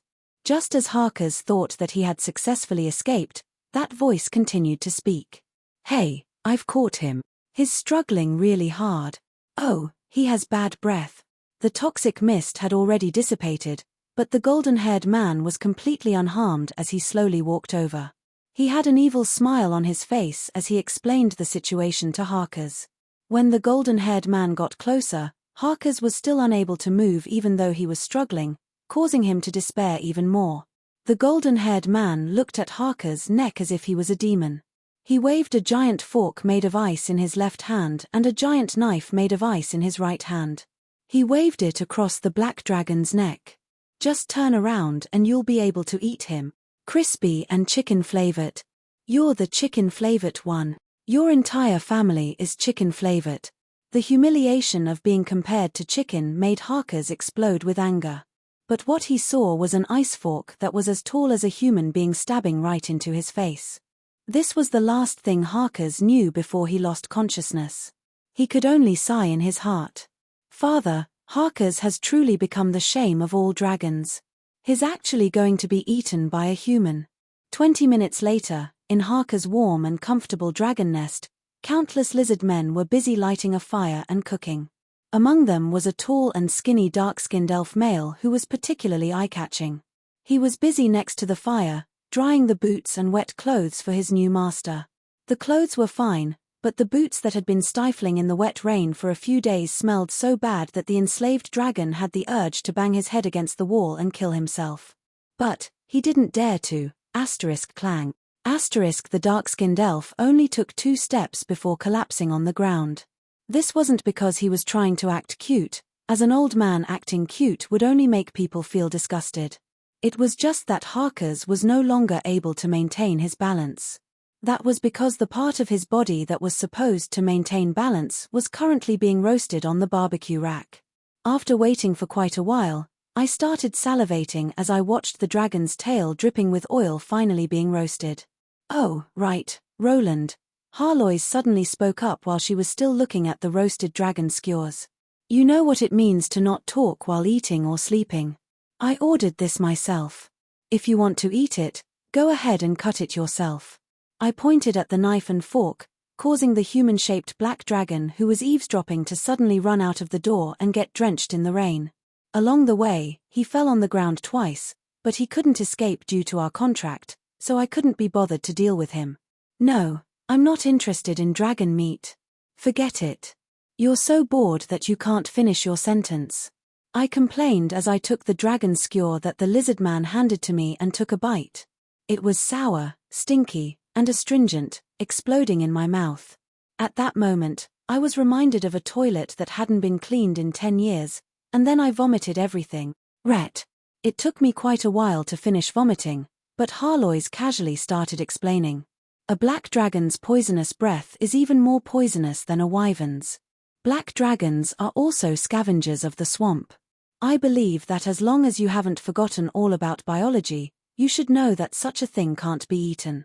The surrounding lizard men were so frightened that they were kneeling on the ground. I glanced at the oily dragon skewer again and felt that it was quite a pity. It wasn't that I was afraid of poison, as dragon poison was nothing to me. However, the delicacy that I had been looking forward to for so long was as stinky as excrement. How disappointing. What a pity. That's quite rare for you. Do you really want to eat dragon meat that much? I do. Back when I was in Sulphur Mountain City, I always saw black and red dragons flying around in the sky, and I always wanted to taste them. Such a large piece of dragon meat would definitely taste delicious. Later on, when I obtained a physical body, I couldn't reach out to Little Red's disciples and grand-disciples. Harlois silently wiped away her sweat. It seemed that the residents of the underground dragon city had truly escaped a calamity. Actually, Dragon meat can be eaten. It's common sense not to casually eat poisonous magical beasts, but not all dragons are poisonous. All you need to do is avoid green dragons and black dragons. There are records. Yep, there will always be some eccentric mags. There was once an archmage named Bane who wrote a book called A Compilation of Common Dragon Meat Dishes. He even prepared a dragon feast and invited guests. Oh, there really was a senior. Could you introduce me to him? No, several hundred years ago, he was surrounded and beaten to death by a group of dragons. What a pity, he was a great person of his generation. His recipes were left behind, and I've even seen them. The most delicious meat he had was red dragon meat. It contained all sorts of fire elements, and with just a little roasting, it would naturally be cooked from the inside out. It would be incredibly delicious if it was smeared with fat and served with red wine. Also, red dragons that have been training for a long time will be even chewier than other dragons. Hearing this, the red dragons in the sky in my memory were unknowingly replaced by a group of fat flying dragons. I was almost drooling. Little Red will come anyway. How about you see if you can borrow some? The gigantic flying meat in my mind turned into Little Red's face, and I suddenly felt that the taste was a bit too heavy. I shook my head and sighed. She'll treat me to her fist. It's a pity that there aren't any other red dragons here. Actually, black dragons can also be eaten. Although it's a bit troublesome to process, there are many ways to make dragon meat dishes. You can make marinated meat and let it dry and ferment it. You can also add some other ingredients and bury it underground to make stinky marinated meat or stewed stinky meat. It smells stinky, but tastes delicious. Clang. Just as I was considering this, I suddenly heard a sound from the door. The black dragon stared at us in a daze, then screeched and ran out again. I'm not marinated meat. Save me, Mom. There's a dragon eater. Chapter 557. How many do you have? It was a question that came out of nowhere, but it received a reply from the void. 411. TSK, these guys are so poor. I felt rather helpless. It had already been 3 days since I started killing, but there were still so few points. Just how long would it take for me to kill them all? Although the individuals here are far stronger than in the mortal plane, their intelligence is far too low. They don't even have any social connections, and there are far too few connections. Naturally, they'll receive far too little karma. The goddess of death system gave me an explanation. It would seem that if I wanted to obtain fate points, it wouldn't be worth it to continue staying in the swamp. Perhaps I should start looking at the major figures with far more connections, such as the demon lords of the various levels of the Chaos Abyss. Previously, I had asked my system how I could swiftly become stronger as if I had a cheat code. At the time, her answer was rather vague. There are always losses for every gain.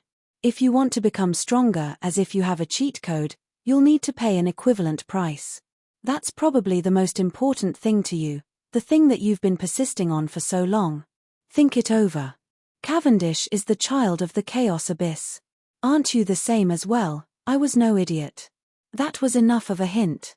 Back in the day, I had relied on harvesting lives to obtain fate points, which allowed me to swiftly grow stronger and become an undead emperor. My system was simply telling me to toss aside my conscience and do it again. However, this time, the target of my harvest would likely be the eternal bloody battlefields. How much longer will it take to exchange for the shell of my first sword? That sword. The one with the strongest attack.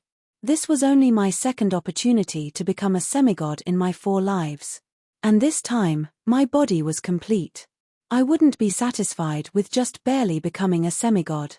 I had powerful racial talents and physical body, countless combat experience, countless accumulated concepts, and limitless knowledge. This time, I was determined to become a semigod. I had already made countless plans for my future. If I succeeded, everything I obtained at the myth rank would give me enough confidence to face any opponent. For ordinary myth-ranked individuals, setting a goal to become stronger would only be the beginning. They would need to continuously gather resources and make repeated experiments in order to make progress.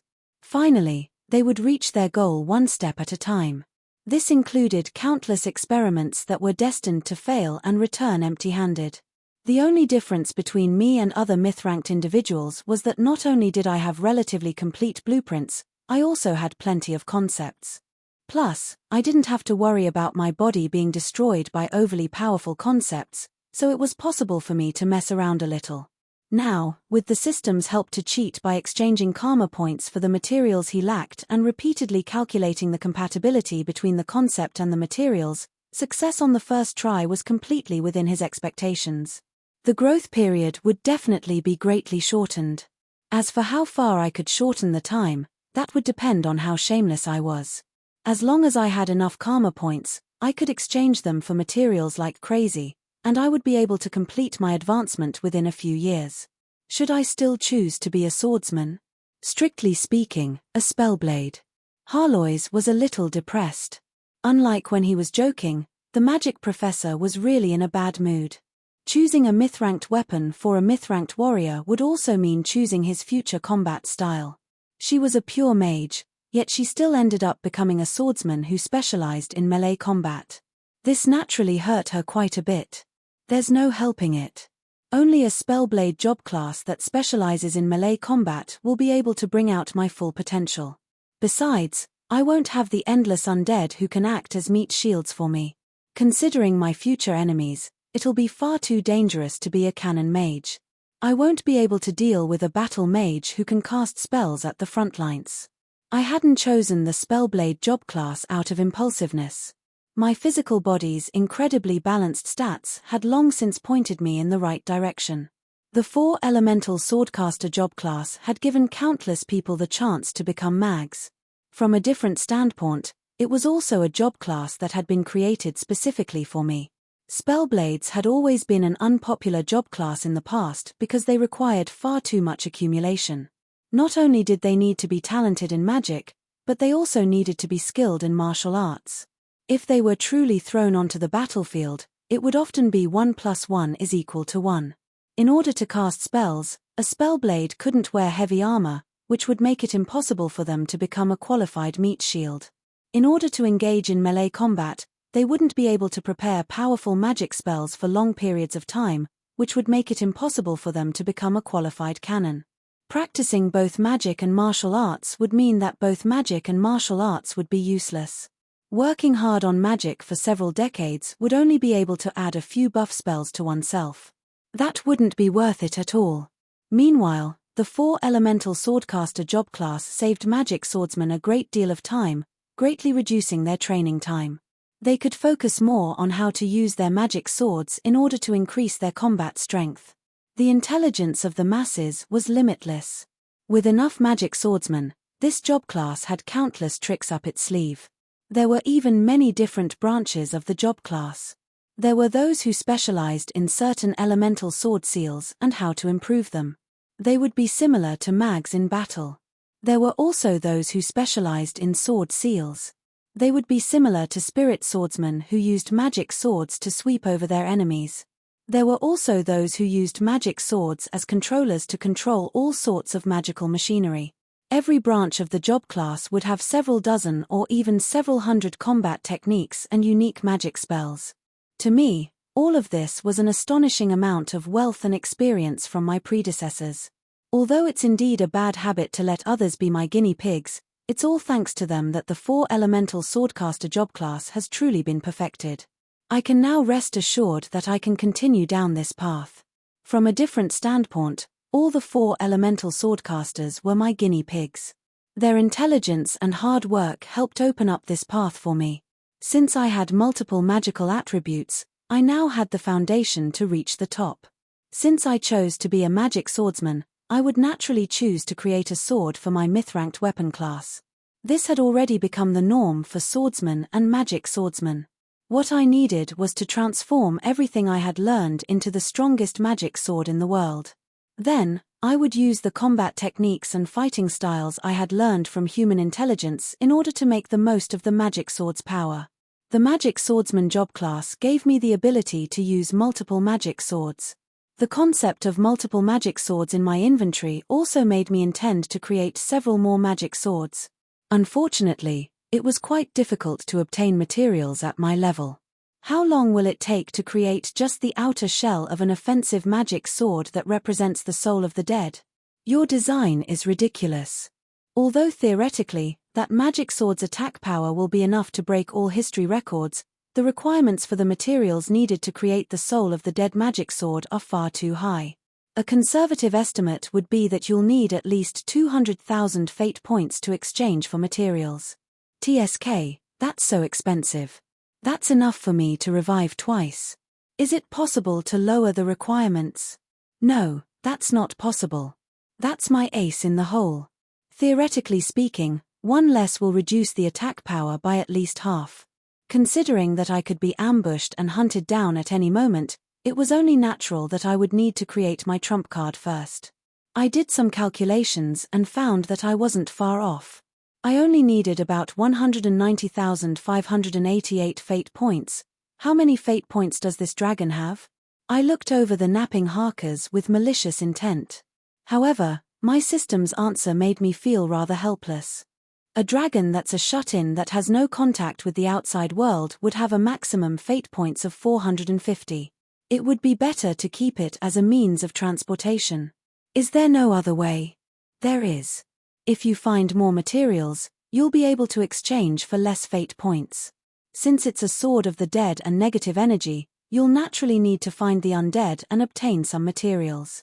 There are undead in the Chaos Abyss as well. I know someone who should be able to satisfy your needs. He doesn't live far away from you. I thought about it. The Chaos Abyss was a demon's abyss, after all. There really weren't that many planes with undead here.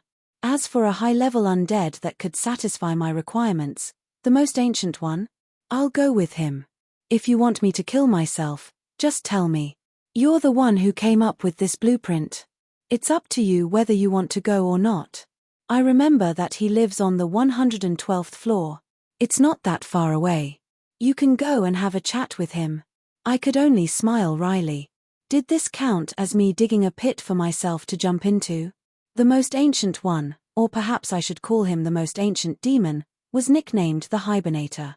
He was a gold species from the first generation.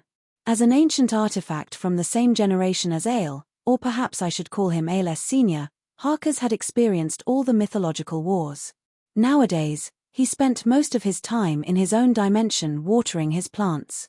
He had long since retired, and even his true name as a demon had been forcefully erased by someone with ulterior motives. Only a single example would be needed to prove Harker's abilities.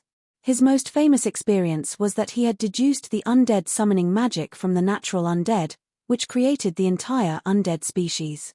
Previously, I mentioned that undead magic had been invented by demons, and that this inventor was none other than Harkers himself. It was impossible to verify whether or not Harkers was a main god. That was because even the most ancient history books didn't have any records of Harkers fighting. However, judging from the other demon lords' attitudes towards Harkers, it was likely that Harkers was a main god. After all, the Chaos Abyss had no tradition of respecting the elderly and loving the young. Shall we try out the other 3 magic swords first? Chapter 558. For normal life forms, the Chaos Abyss would definitely be a rotten place. But for maniacs who thirsted for blood and slaughter, the Chaos Abyss was a paradise. Here, you would never have to worry about not having a fight to fight. Do these guys have no intelligence at all? It was drizzling in the sky. Everything around me was washed away by the rain, and in the background was a group of collapsed demonized sea giants. This was already the 4th wave of demonized sea giants today, and I had only just eaten breakfast. The day had only just begun. Demonized sea giants, snake demons, and Rakshasa demons. Only 2 hours had passed, and the Chaos Abyss seemed to have shown me its astonishing diversity of creatures, as well as their astonishing attack power. Even when I go to the toilet, 2 snake demons will jump out of the swamp right when I pull down my pants. Even when I eat roasted meat, the smoke doesn't drift far away. You guys are here to join in the fun as well. Some of you even dig holes while I'm sleeping. Are you guys even going to let me live? I could sense a mysterious delight filling my heart as I slaughtered them. My mana and stamina were both increasing slightly. The Chaos Abyss was just that evil. Even a holy knight would be addicted to the glory of cleansing evil and the pleasure of constantly becoming stronger. And the only result of being addicted to slaughter was that one would become one of them. This land desired blood. I could sense the Chaos Abyss's desire as I looked at the pile of corpses before me. Did Cynthia really die? This is no different from the past, right? The Chaos Abyss instinctively desired blood and slaughter. It would give the victor the possibility of evolution and actual power. Demons were especially special in this aspect. Apart from the most basic demon form, it would be impossible to find two identical demons by constantly evolving and devouring each other. There was an especially apt description for this type of gift from the Chaos Abyss, demonized. Indeed, I need power, but I should forget about this type of insurance scam that will bring me so much trouble and hidden dangers.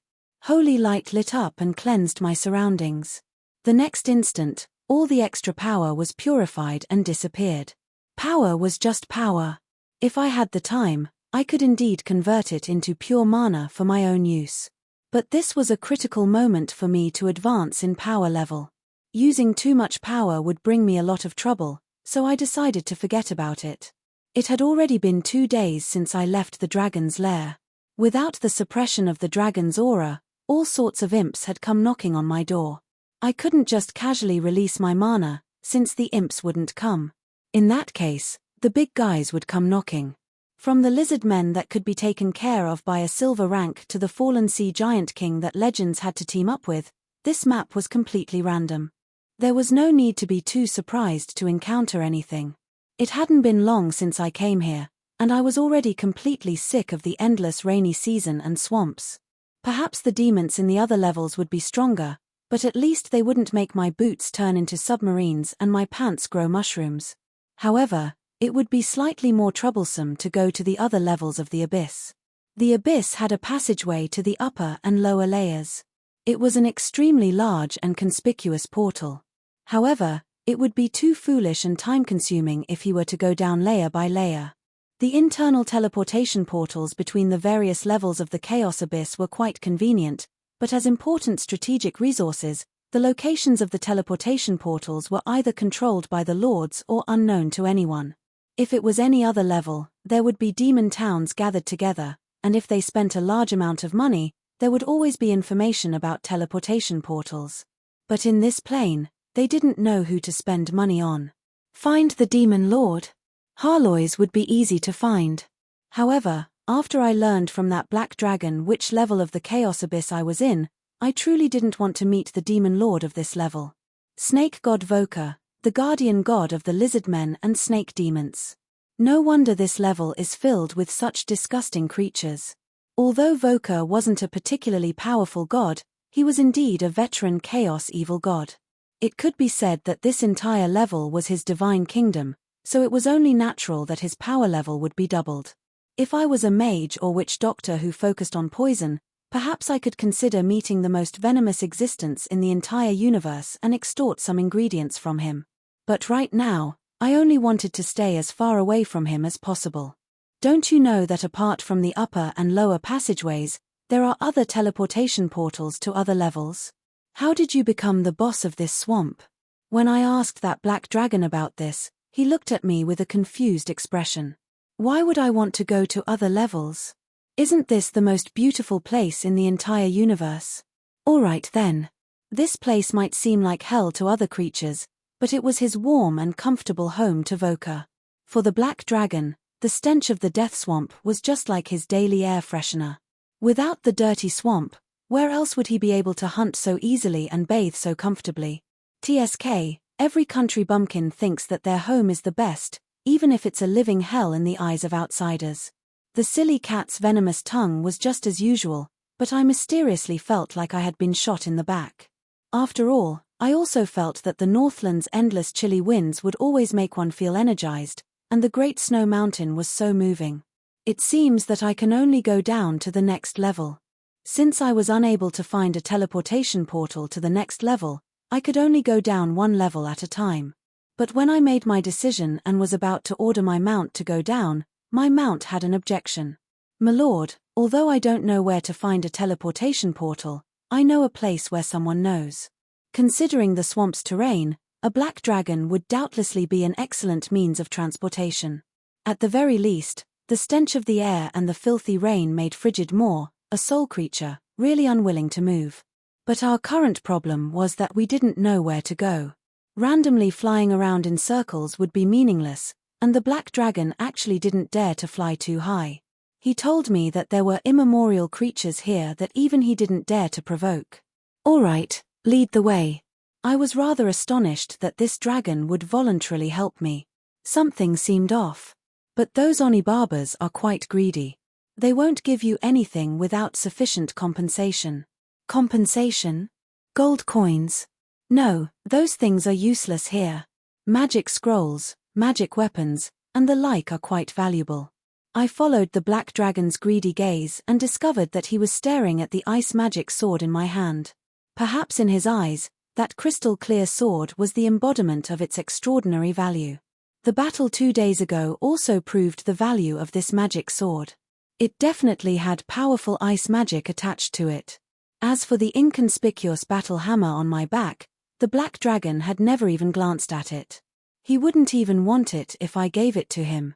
Perhaps the black dragon was leading me to the Onibaba's home in hopes that the Onibabas would be tempted by our wealth and kill us, which would give him freedom.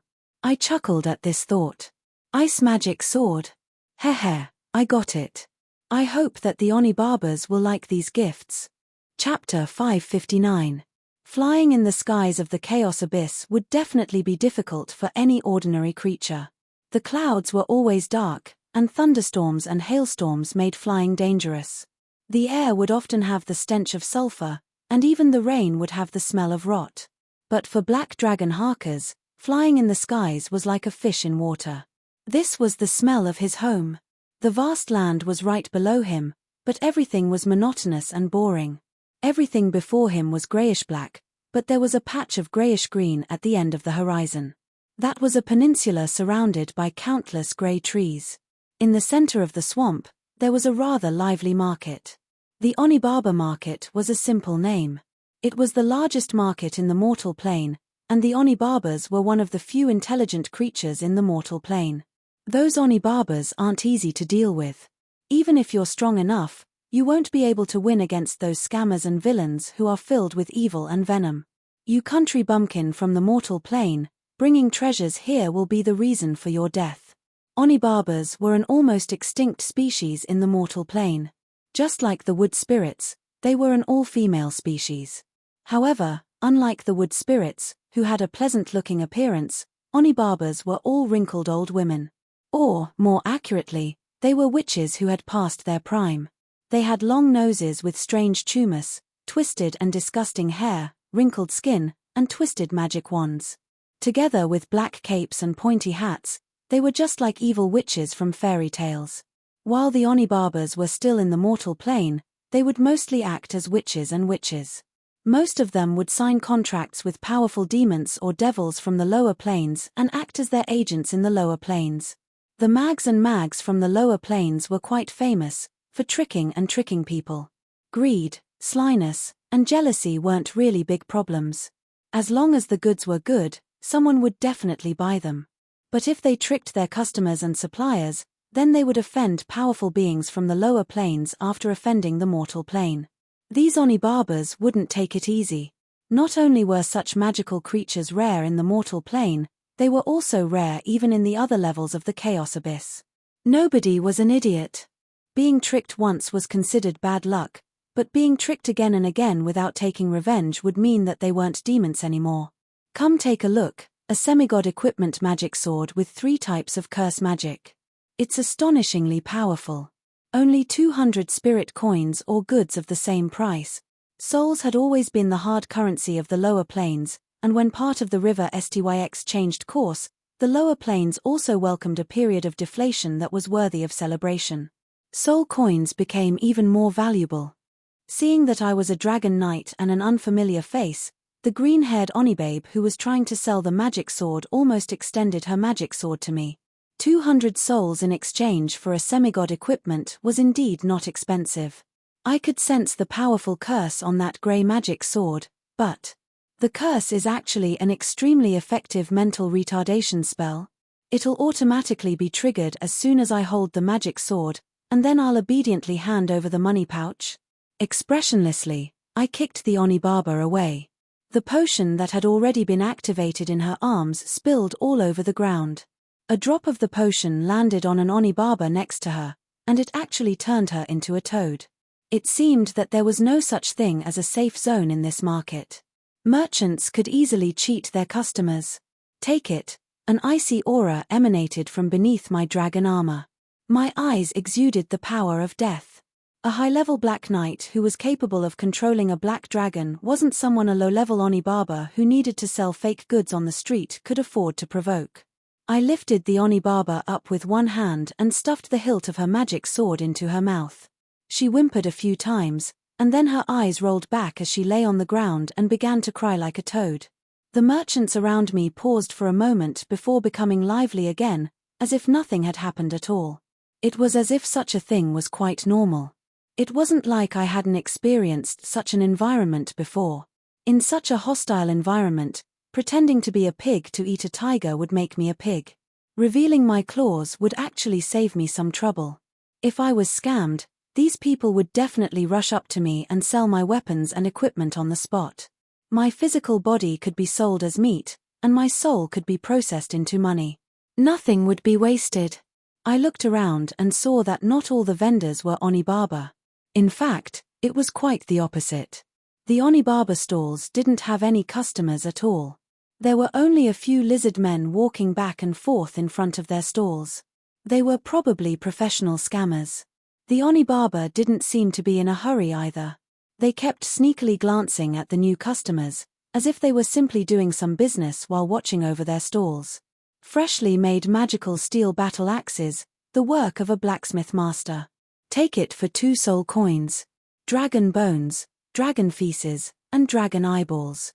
This is the harvest of the powerful Bloodspear tribe during the entire rainy season. I only want to exchange them for female slaves that can give birth and soul coins. Powerful magical weapons are fine as well. Onibaba and Onibaba, get the hell out of my sight. It would seem that there was a powerful tribe of dark dwarfs and lizard men nearby. A blacksmith master wouldn't be something that a small tribe would be able to raise. From mining, smelting, and smithing, one needed a complete dwarven society. A fully developed weapon would be sufficient proof of this. A lizardmen tribe capable of hunting dragons would need at least 2,000 people. They would also need high-level mags like great prophets and witch doctors. It was even possible that they had tamed dragons. Only such a lizardmen tribe would dare to call themselves dragonmen. Of course, dragons wouldn't recognize such a tribe. Behind me, Harkers in his human form had an expression of displeasure as he watched the proud lizard men. He didn't say a single word as he watched his black dragon brethren being torn apart and sold. It would seem that even he was afraid of this Bloodspear tribe. Dark dwarfs, lizard men, and demons were all evil creatures that would be hunted down the moment they appeared in the mortal plane. But here, they were synonymous with trustworthiness. This was especially true for that 3-meter-tall high-level berserker demon. He actually hung a sign around his neck saying that he was selling himself. I take care of food and succubi. I kill people. This was a simple language of the chaos abyss with simple logic. High-level berserker demons were incredibly powerful. It seemed like a good deal, but nobody asked me about it. If it had been a demon of the same power level, it would have been sold long ago. However, nobody dared to buy a berserker demon whose brain was no bigger than a walnut. After all, nobody could guarantee that this demon would get high from fighting. Or, perhaps it wouldn't get high enough and would casually kill off its employer. If a berserker demon, who was known for being a single-celled cannon fodder among all single-celled demons, wouldn't it be anyone else's fault if they died? I hesitated upon seeing that the market was even livelier than I had expected. My original plan had been to trade with the Onibaba, but the Onibaba demons were truly dishonest. Now that there were other species here, should I try trading with someone else? But no matter what, if I wanted to buy something, I needed to have the goods on hand. I didn't have a single soul coin on me right now. And so, I kicked away the Onibaba who was still pretending to be a toad. I tossed a bunch of random items onto the counter and began selling them on the spot. Chapter 560. When I randomly picked some items and tossed them onto the counter, half of the people in the market immediately rushed over. This wasn't because they already knew what I was selling, but rather because all the other shops had familiar faces. It was rare for an outsider to show up, and it was obvious that he wasn't from this plane, so they naturally wanted to see what I was selling. But when they saw what I was selling, they all sucked in a cold breath. Nobody wanted to buy anything, and only people gathered around to see what I was selling. Scattered on the ground like garbage were a bunch of magic swords made of ice. The crystal-clear bodies of the swords displayed their excellent quality materials, and the white frost around them displayed their extraordinary magic power. In front of these magic swords, the dwarfs' adamantine battle axes were nothing more than toys. And judging from how casually they were placed around, it was obvious that the seller didn't value these magic swords at all. As for the other random items, there were fruits and vegetables that were emanating natural magic, a headless teddy bear doll, a bottle of viscous liquid, a wooden sword with words rubbed off, and so on. Although they seemed unremarkable, every single one of them had mystical mana fluctuations. Whispers of discussion never stopped, but nobody could say for sure. The greatest possibility that nobody could tell was that these weren't products from this plane at all. That wouldn't have been a big deal if that was all. There were dimensional smugglers every year, and there were professional goblins among the demons who loved to do business. There would always be plenty of good products from the mortal plane. But this time, the seller was surprisingly arrogant. I only accept top-level materials, myth-ranked items, and god equipment. Don't take out trash like dragon bones. I'd seen arrogant people before, but I'd never seen someone this arrogant. Asking for god equipment right off the bat. Only noobs who didn't know their limits would do such a thing. But judging from these items, they were obviously no noobs. In that case, these items are equivalent to god equipment. I couldn't tell. There are even books. Such strange mana fluctuations. Are they magic books? TSK, don't touch them. They're the third technique of Buddha's palm, a god equipment martial art technique from the East. It's the personal work of the great demon, Bodhidharma, master warrior monks.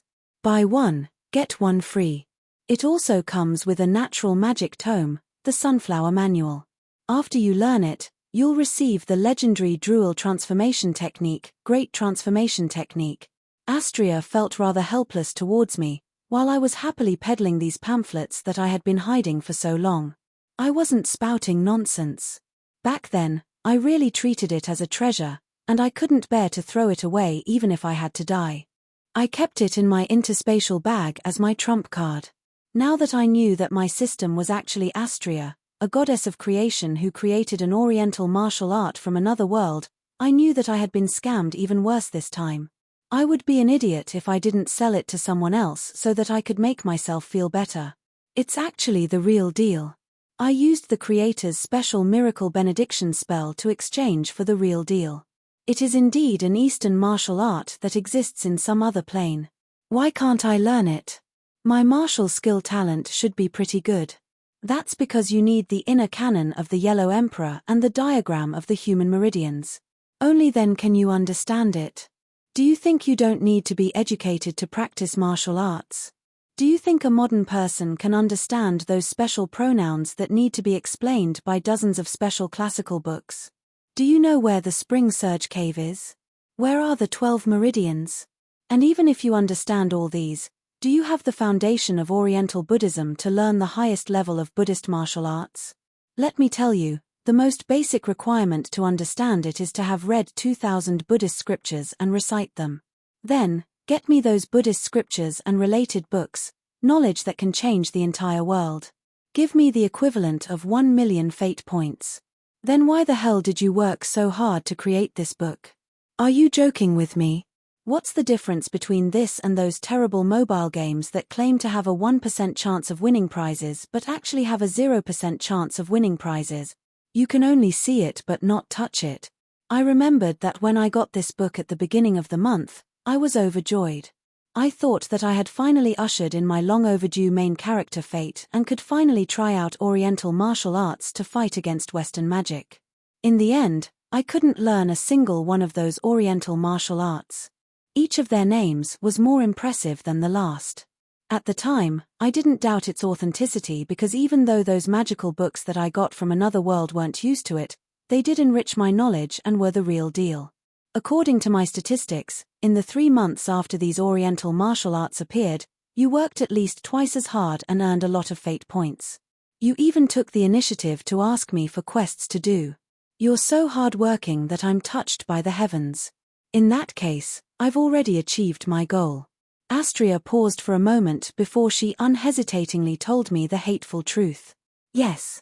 From a certain standpoint, I have the same goal as the mobile game industry. If I don't give you some benefits that you can't see but can't touch, you won't be able to win prizes. Those magical books that you can only learn but can't use are just bait for you to eat. Meanwhile, these Oriental martial arts that you can't learn but can't touch are just for you to win prizes every month.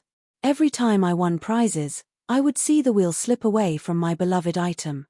The countless times I was disappointed in the wheel transformed into a mysterious flame that burned me to the point where I wanted to vomit blood. A mysterious grudge kept swirling in my mind. When I thought about how there really was a bastard controlling that damned wheel and teasing me every single time, I really wanted to drag him out and beat him up. At that moment, I finally understood Cavendish. If there was such a system in your head that was constantly thinking of ways to torment you, it would be inconceivable if you didn't think of ways to drag him out and beat him to death. TSK, Cavendish even calls her his mother. What kind of mother would torment her son like that? Right, Astria, if Cynthia is the mother of our souls, and you're Cynthia's older sister, then wouldn't you be my aunt? If you dare to say that word, I'll sing a divine song in your head every single day. Monday and Tuesday, Wednesday and Thursday, Little Apple, Friday and Friday, Sunday, I'll recite, copied, poems from another world that a certain someone wrote when he was 9 years old. I surrender. Please don't bombard me with divine songs or shameless play. I was too stupid back in the day. I didn't understand the language, and my translations didn't even rhyme. So why did I have to copy poems and add some poetic arias? It's bad enough that I was ridiculed by court scholars for being ignorant and incompetent. Please don't make me remember those shameful poetic arias. While I spouted nonsense, I was actually quite astonished inside. I was just casually joking, yet Astria was already jumping up and down. I could sense how the word aunt had a powerful destructive effect on unmarried women. Now that I thought about it, I realized that Astria's relationship with Astria was quite real. Did she suddenly have another direct relative? But when I thought about it, the entire world was created by the creator goddess herself. In that case, all living creatures could be considered her children and grandchildren, so it didn't really matter. You're really so open-minded. What was incomprehensible was that Astria's tone seemed to be mysteriously disappointed. Did she really want to have 2 more nephews? Forget it, I wasn't going to think about it anymore. What a muddled situation. While I was spouting nonsense with the goddess, I was also loudly proclaiming the benefits of this mystical martial arts manual. I even casually sent out 2 sword energies to prove my own power. What surprised even me was that someone actually wanted to buy it. While everyone else was still hesitating, that dark dwarf didn't say anything else as he took out a bag of soul coins and handed it to me. When he saw that I was still hesitating, he actually handed me another bag. The moment he received the book from me, he immediately turned around and started running as if someone was chasing him. And then, I saw that berserker demon who was trying to sell himself really stumble as he chased after him. Then, several other people started running as well, hoping that I, their first customer, would survive. P2E. I retracted my blessing. I had once again underestimated how shameless these residents of the Chaos Abyss could be. I now understood why that dark dwarf had run so quickly. When I opened the second bag, I saw several soul coins with wailing faces on the top, but only ordinary silver coins on the bottom. Although the Black Rock tribe's craftsmanship isn't bad, they lack top-level warriors, and they're surrounded by enemy tribes. Not a single tribe would release their own warrior training methods, so this was a good deal. He didn't even dare to confirm whether the book was real or fake, so he took a gamble when he saw a sword saint selling his own martial arts techniques. You didn't lose out, either. At the very least, the first bag of soul coins was real. If it wasn't for the fact that I saw Harkers, I would have thought that you were only here to scam the dwarfs out of their money. An old Oni barber wearing a black cape walked out from the crowd. She seemed to be of a high power level. At the very least, I couldn't tell which creature was uglier than their physical appearance. At the very least, she was astonishingly ugly.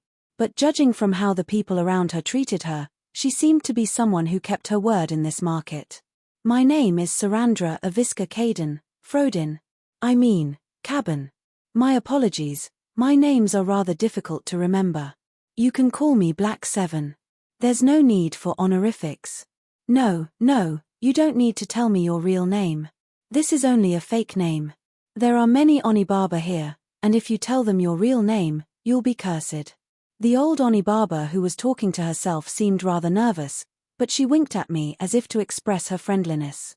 Even an old man is so sincere, and a young man like you can directly tell me why you're here. What do you want? What do you have? Are you willing to pay the price? I chuckled upon hearing this. Although I felt rather disgusted that she secretly cast a charm spell on me right from the start, it was much easier to directly make a deal like this. I had originally set up this stall in order to attract the attention of the local manager.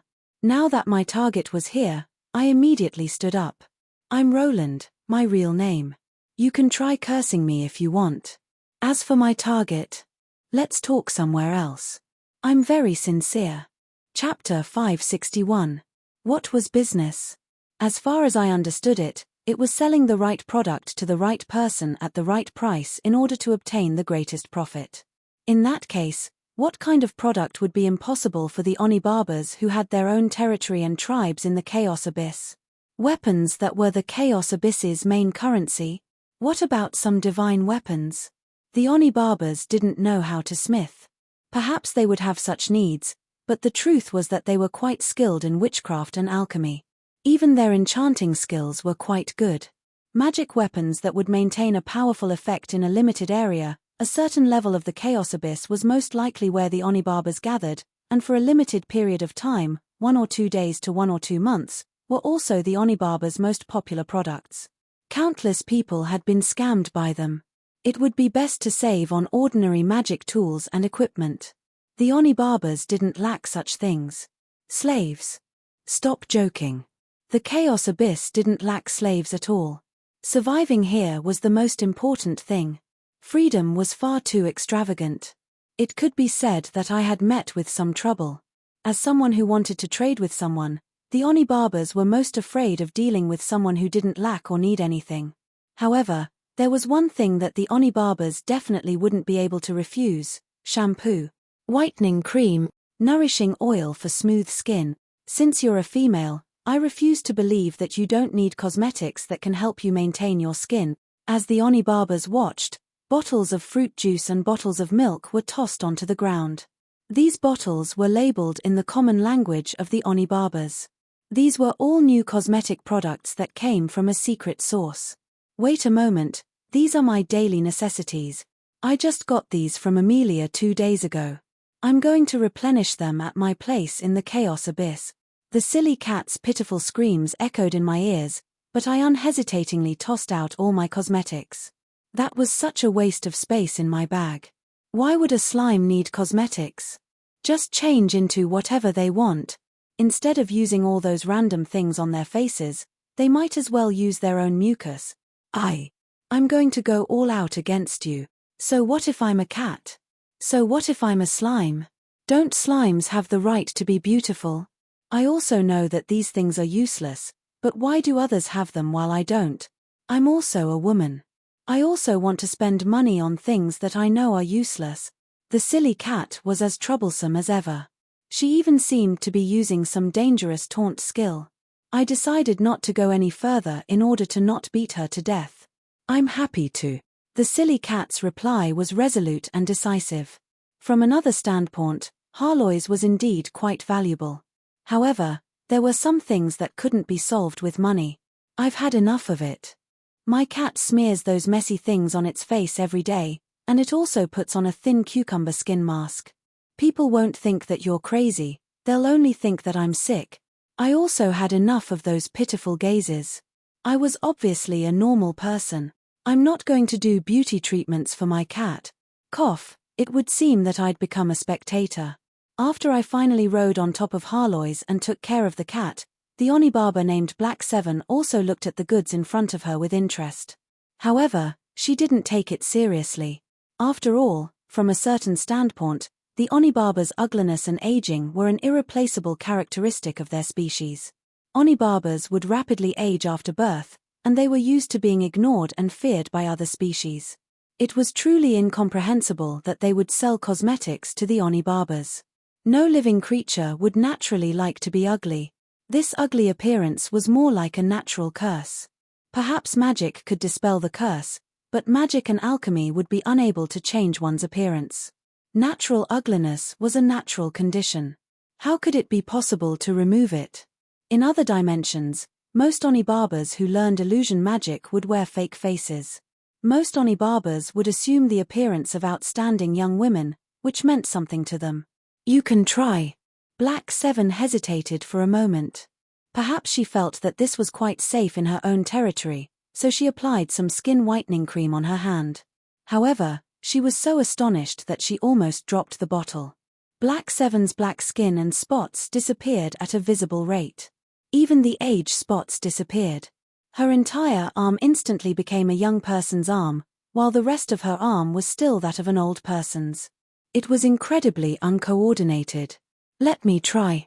Don't steal, don't steal. It's mine, it's mine. Before I could react, the door to my room was smashed open, and 3 Oni barbers rushed in at the same time. They excitedly fought over the bottle of skin whitening cream.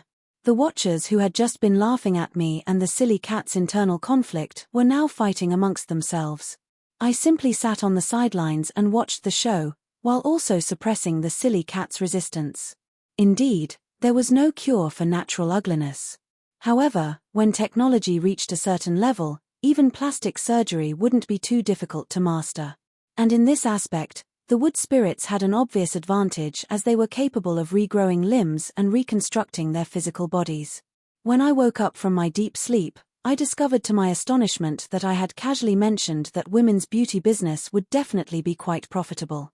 The wood spirits had actually developed their business to such an extent. Not only did they have all sorts of skin whitening and beautifying potions with instant effects, they even had to book plastic surgeries 3 months in advance every year. Of course, such changes wouldn't be permanent. Maintaining one's beauty would come at a price. At the very least, they wouldn't be able to stop using their beauty potions. This became a long-term business for the wood spirits. Perhaps a holy light priest and an undead mage who was skilled in surgery would also be able to achieve such a feat. However, only the wood spirits would be able to achieve such a feat without any restrictions of their own faith. Or, perhaps I should say that only the wood spirits could think of using such high-level technology to earn money from women.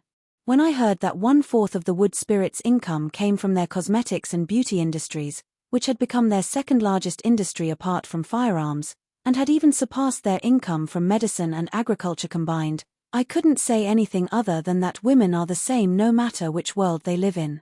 And now, the scene before me proved my words once again. In order to obtain these beauty potions, the Oni barbers were willing to engage in barbaric and crude physical combat that they despised. Cough, cough, I'm still here.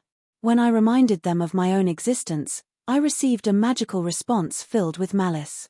It would seem that the wood spirits had never intended to use money to buy these beauty potions from the very start.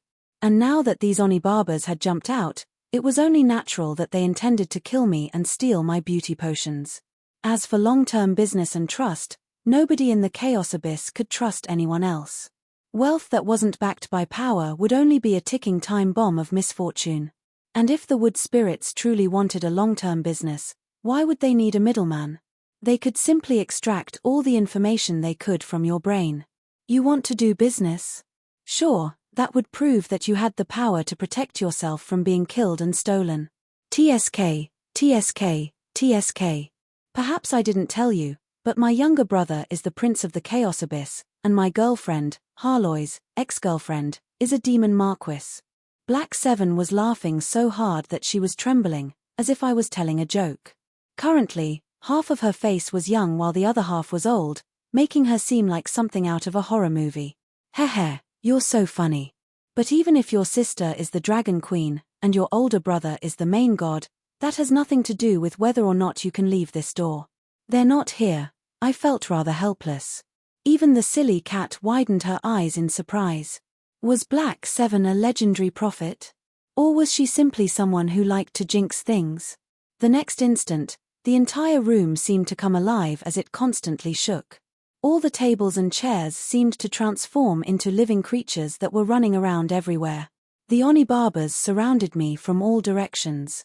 They were filled with malice, and it was obvious that they were preparing some vicious witchcraft.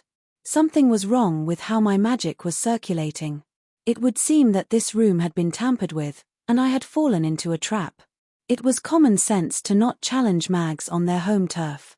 And so, I flicked my finger, instantly changing the entire world around me. The pitch-black ground was the specialty of the Hades. However, I was currently on flat ground, surrounded by a ring-shaped arena. The undead were currently cheering from the spectator stands. They were paying attention to us and were waiting for the living to bleed and die.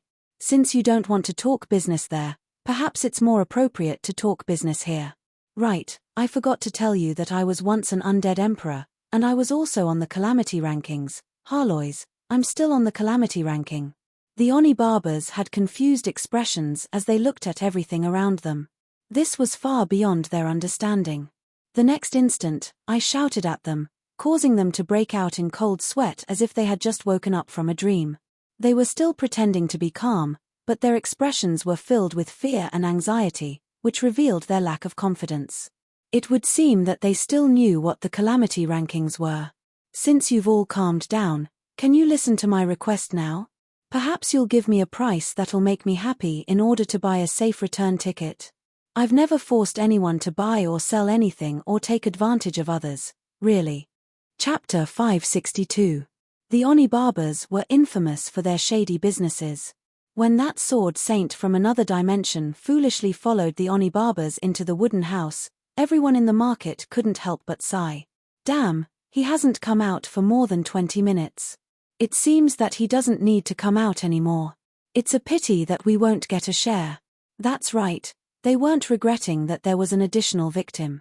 It was that the Oni barbers had likely already divided up this newcomer, leaving nothing for them. Several minutes later, everyone was astonished. That outsider actually walked out of the wooden house.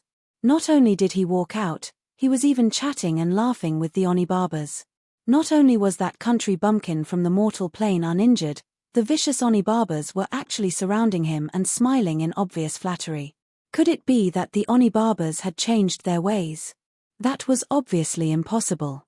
In that case, the only possibility was that this outsider had won a great victory in an open and hidden battle. Since this outsider was able to defeat these vicious creatures on the Oni barbers' home turf, it was highly likely that this outsider was a major character. Naturally, everyone looked at this outsider differently. Instead of looking at a fat sheep, they now looked at him with fear. But right now, I was quite satisfied with the result of my trade. My trade with the Oni barbers naturally went quite smoothly and happily under the gazes and shouts of countless undead in that circular arena. At the very least, I was quite happy. What was that arena? Where had the spectators come from? That was a long story. Didn't we previously have a war against the undead army? Although the land of death had stopped the undead army's advance, I felt rather helpless about what happened next. A barrier that allowed both entry and exit was the worst possible strategic outcome. In the end, I had to construct an ice wall to stop the undead army. It was that ice wall that gave me my inspiration. Yes, it was indeed possible to freely enter and exit my world. It was indeed quite helpless, but wouldn't it be fine if I simply constructed a wall around my world? And so, since I decided to construct a wall, I changed my design from a city wall to a great wall, and then from a great wall to a random sphinx and a pyramid. In the end, I chose a circular Roman arena. The arena was amazing. As long as the level of the arena was a bit higher, it would give off the impression that it was a soul world specifically designed for one-on-one duels. In such a soul world, escaping would be meaningless, and it was highly likely that the opponent wouldn't even try to escape. With the help of countless undead Laborus, the construction was completed quite quickly. Then, the Laborus were conveniently left behind as spectators. This would also add some psychological pressure and realism to the unlucky ones who were locked inside. As for where the undead workers came from, but that was another story. I had to say, this devious idea of mine was actually quite effective. The Onibarbas, who were terrible at melee combat, almost peed themselves on the spot when they were surrounded in the arena. The negotiation afterwards was quite easy. As long as I gave them the cosmetics I had on hand, they would let me choose whatever they wanted. The location of their teleportation portals wasn't a big secret either, so they could give me 10 teleportation portals right now. The Onibarbas also had good items. At the very least, their strange darkness materials and cursed items were an eye-opener for me. In fact, when the Onibarbas came back to their senses, they even suggested establishing a stable trade route for long-term business transactions. They probably believed that only those miraculous little bottles would allow them to completely drain their fellow Onibarbas' wallets and treasure vaults to make up for their own losses. I was rather tempted. If I really succeeded in this business, I would be able to make a lot of money every day. Dimensional transactions were just that ridiculously profitable. It would be normal to sell stones for the price of gold, and it would be normal to sell vegetables for the price of real estate. But when I thought about how much effort I had put in to get a transport team from the mortal plane that was protected by powerful individuals, traveling thousands of kilometers across multiple levels of the Chaos Abyss, slaying dragons and demons along the way, dealing with all sorts of dangers, and having so many companions die or get injured along the way, all for the sake of smuggling some bottles and white powder, I meant some cosmetics. Why did it feel like the quality of the products was just too low? If it wasn't for the fact that it's so easy to come to the Chaos Abyss and so difficult to return, and also that it's so difficult to get a favor from Amelia, you would have already agreed. What's the big deal about smuggling cosmetics? As long as there's money to be made, you don't have to care about your morals at all. Indeed, ordinary wood spirit products wouldn't have such good effects. It was even possible that they would be ineffective against the natural effects of the Chaos Abyss. While it was possible to obtain wood spirit products that were specially made by the wood spirit royalty, that would make them owe so many favors.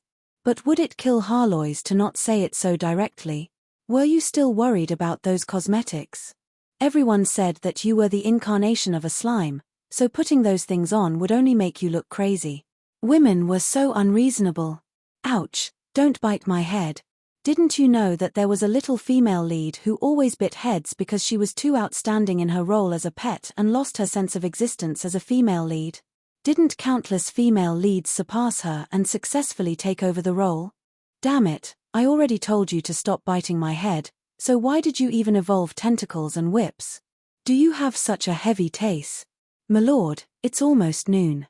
Why don't you eat here and try our tribe's famous swamp stew? I was having a competition with the silly cat on my head while dealing with the Onibarba's excessive attention. As for eating here, I didn't need to worry about my gastrointestinal resistance to poison or curses. Sometimes, information would be the most valuable commodity. But when my life was in danger, information that didn't have anything to do with me wouldn't be that important. The Onibarbas had been operating here for countless years. They had given me the coordinates of a dozen teleportation portals, but I didn't dare to use them. This wasn't because I was cowardly. It was just that any dimensional traveler should be cautious. Dimensional teleportation was probably the most cost-effective method of murder. Teleporting to a vacuum without air wouldn't be dangerous, but directly teleporting to a Chaos Main God's dining table would make me want to cry. When considering how I obtained the coordinates for the teleportation portals and how the Onibarbas were famous for being petty, there would be no more than 2 or 3 safe teleportation portals among these coordinates. In order to prevent the Onibarbas from selling my destination to someone else, I told them that the teleportation destination was somewhere near the 102nd level of the Chaos Abyss. There was a large neutral city there, which was indeed one of the rare safe locations in the Chaos Abyss. It was only 2 levels away from my true destination. And, the Onibarbas had given me the safest and most reliable teleportation portal, yet it just so happened to be on the 101st level, which was quite rare. My lord, the Dark Dwarfs control a two-way teleportation portal to the 101st level's Wild Rocks area. They can directly trade metal ores and magical gems with the elemental creatures there. This is also why their smithing technology is so advanced, and why they were able to rapidly grow from an ordinary tribe to such a powerful one. And I could tell what the Oni Barbers were thinking. They weren't the type of people who loved to help others, but it seems that the Dark Dwarfs aren't in a good state. Is it because of the Bloodspear Lizard Men tribe? The Lizard Men had always had a terrible reputation. When they were weak, they had no qualms about being slaves. But when they were strong, they would enslave other species and treat other species as food and slaves. Even the Bloodspear Lizard Men merchant dared to act so arrogantly in the Oni Barbers market. I felt that the Oni Barbers definitely didn't want the Lizard Men to become stronger or harder to deal with. The Lizardmen's social structure was quite primitive. Their bone weapons and totemic worship were quite similar to the Beastmen's primitive society. They could only rely on purchasing metal weapons. Right now, the Lizard Men were purchasing weapons from the market, while the Dark Dwarfs were famous for their weaponsmithing.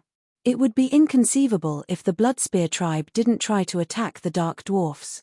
And the Dark Dwarf who was furiously purchasing martial arts techniques was also a reflection of the Dark Dwarf tribe's current crisis. Could it be that there were no other suitable teleportation portals? I felt that the Oni Barbers had intentionally given me this information in hopes that I would join them and make the Lizard Men suffer. Your wisdom is as deep as the endless void. However, I can swear in the name of the almighty great demon god Dahl that the Dark Dwarf's teleportation portals are definitely the safest and most reliable in the area. There were countless strange evil gods and false gods in the Chaos Abyss. But, since the Oni Barbers swore in the name of their own gods, then this information was probably true. I shrugged. Actually, it didn't matter. Every teleportation portal would be guarded by someone, so it would be the same no matter which teleportation portal I went to. In the Chaos Abyss, strength was the only way to pass through. The Lizard Men weren't particularly difficult opponents to deal with. But, since the Oni Barbers wanted me to help out, it would be impossible for me to not give them some blood and sincerity. And so, I hesitated about what I should extort from them. At this moment, two other Oni Barbers hurriedly ran over and whispered a bunch of things into Black Seven's ear. I watched as Black Seven's expression kept changing as she looked at me. Her expression went from fake compliments to astonishment, then confusion and disbelief, and finally despair and fear. What? You found out about me? I'm telling the truth. Why don't you believe me? This was as expected. No matter how famous I was in the mortal plane, it would be meaningless to the Oni Barbers living in the Chaos Abyss. They hadn't moved from their base for several hundred years, and their information about the mortal plane was already outdated. But, after I proved how powerful I was, they would naturally investigate me in order to determine their attitude towards me in the future. I told them my real name and even told them that a Chaos Main God was my younger brother. They would be far too weak if they still couldn't find out anything about me. Black Seven was so scared that she curled up into a ball. Only now did she realize that she had just been on the brink of death. The seemingly kind and gullible young man before her was actually an incredibly evil individual. Yongye was the only undead emperor in the recent generation, the demon king who had almost destroyed the entire mortal plane. He was a powerful existence that even the gods didn't dare to offend. What was he doing here? If I had known it was him earlier, I would have given him everything he wanted and sent him off to the afterlife. After waiting for quite a while, the old Oni Barbers finally frowned and managed to squeeze out a few words. Greetings, Emperor. It's almost noon. Have you eaten yet? Would you like to try our swamp stew? But, she was just spouting nonsense just like before. Damn it, was I really that scary? I was clearly quite kind and easy to deal with. I hadn't been an undead for many years already. Did you want me to show off my holy light in front of you? It was so bright. I did my best to maintain a bright and sunny smile as I took a step closer. I intended to explain just how kind and easy I was to deal with, and that your information was outdated. That was the first step I took. Then, as if she had been cursed by a banshee, Onibaba's Black 7 let out an ear-piercing shriek as she tossed aside her walking stick and started running. She was as agile as a young man. My smile froze on my face. The next instant, my eyelids twitched as I watched Black 7 run far away. The other two Onibabas did their best to squeeze out smiles that were even more amusing than crying as they slowly retreated. PFFFT. When I turned around, I saw that the silly cat was already rolling around on the ground. She was laughing without the slightest bit of elegance as usual. I gave her 10 points for asking to die. The cat transformed into a ball and tossed it away. I took another deep breath, maintained my kind smile, and turned around. The previously bustling street was now completely empty. The people in the market were all old foxes. Of course they knew just how vicious an Onibaba's Black 7 was. Not even the snake god of this dimension would be able to scare her to such an extent. How should a powerful individual in the chaos abyss deal with danger? Instantly running away from the street would be the perfect response. Black 7 gave a demonstration, and everyone else unhesitatingly followed suit. Wait a moment, I still want to go shopping. A gust of wind blew past me, but nobody responded. Only a few slaves who were tied up looked at me innocently. PFFFT. That werewolf actually lay down and revealed his stomach while sticking out his tongue. Was this the submissive behavior of a canine? This market where all the merchants had run away was truly pitiful. And so, I turned my anger and sadness into a desire to shop. I took out a large sack and started going on a large shopping spree by myself. The owner of the goods doesn't want them anymore, so I'll be nice and take care of them. Shameless. This was your scheme from the very start.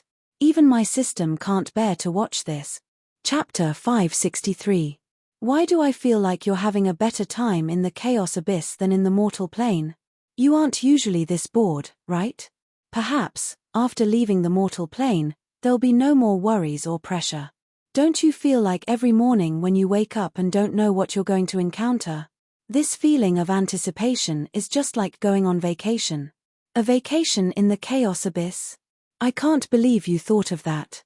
Although it seemed nonsensical, I was indeed much more relaxed these days. I didn't have to worry about the matters at home, nor did I have to worry about anything else. I just went wherever I wanted.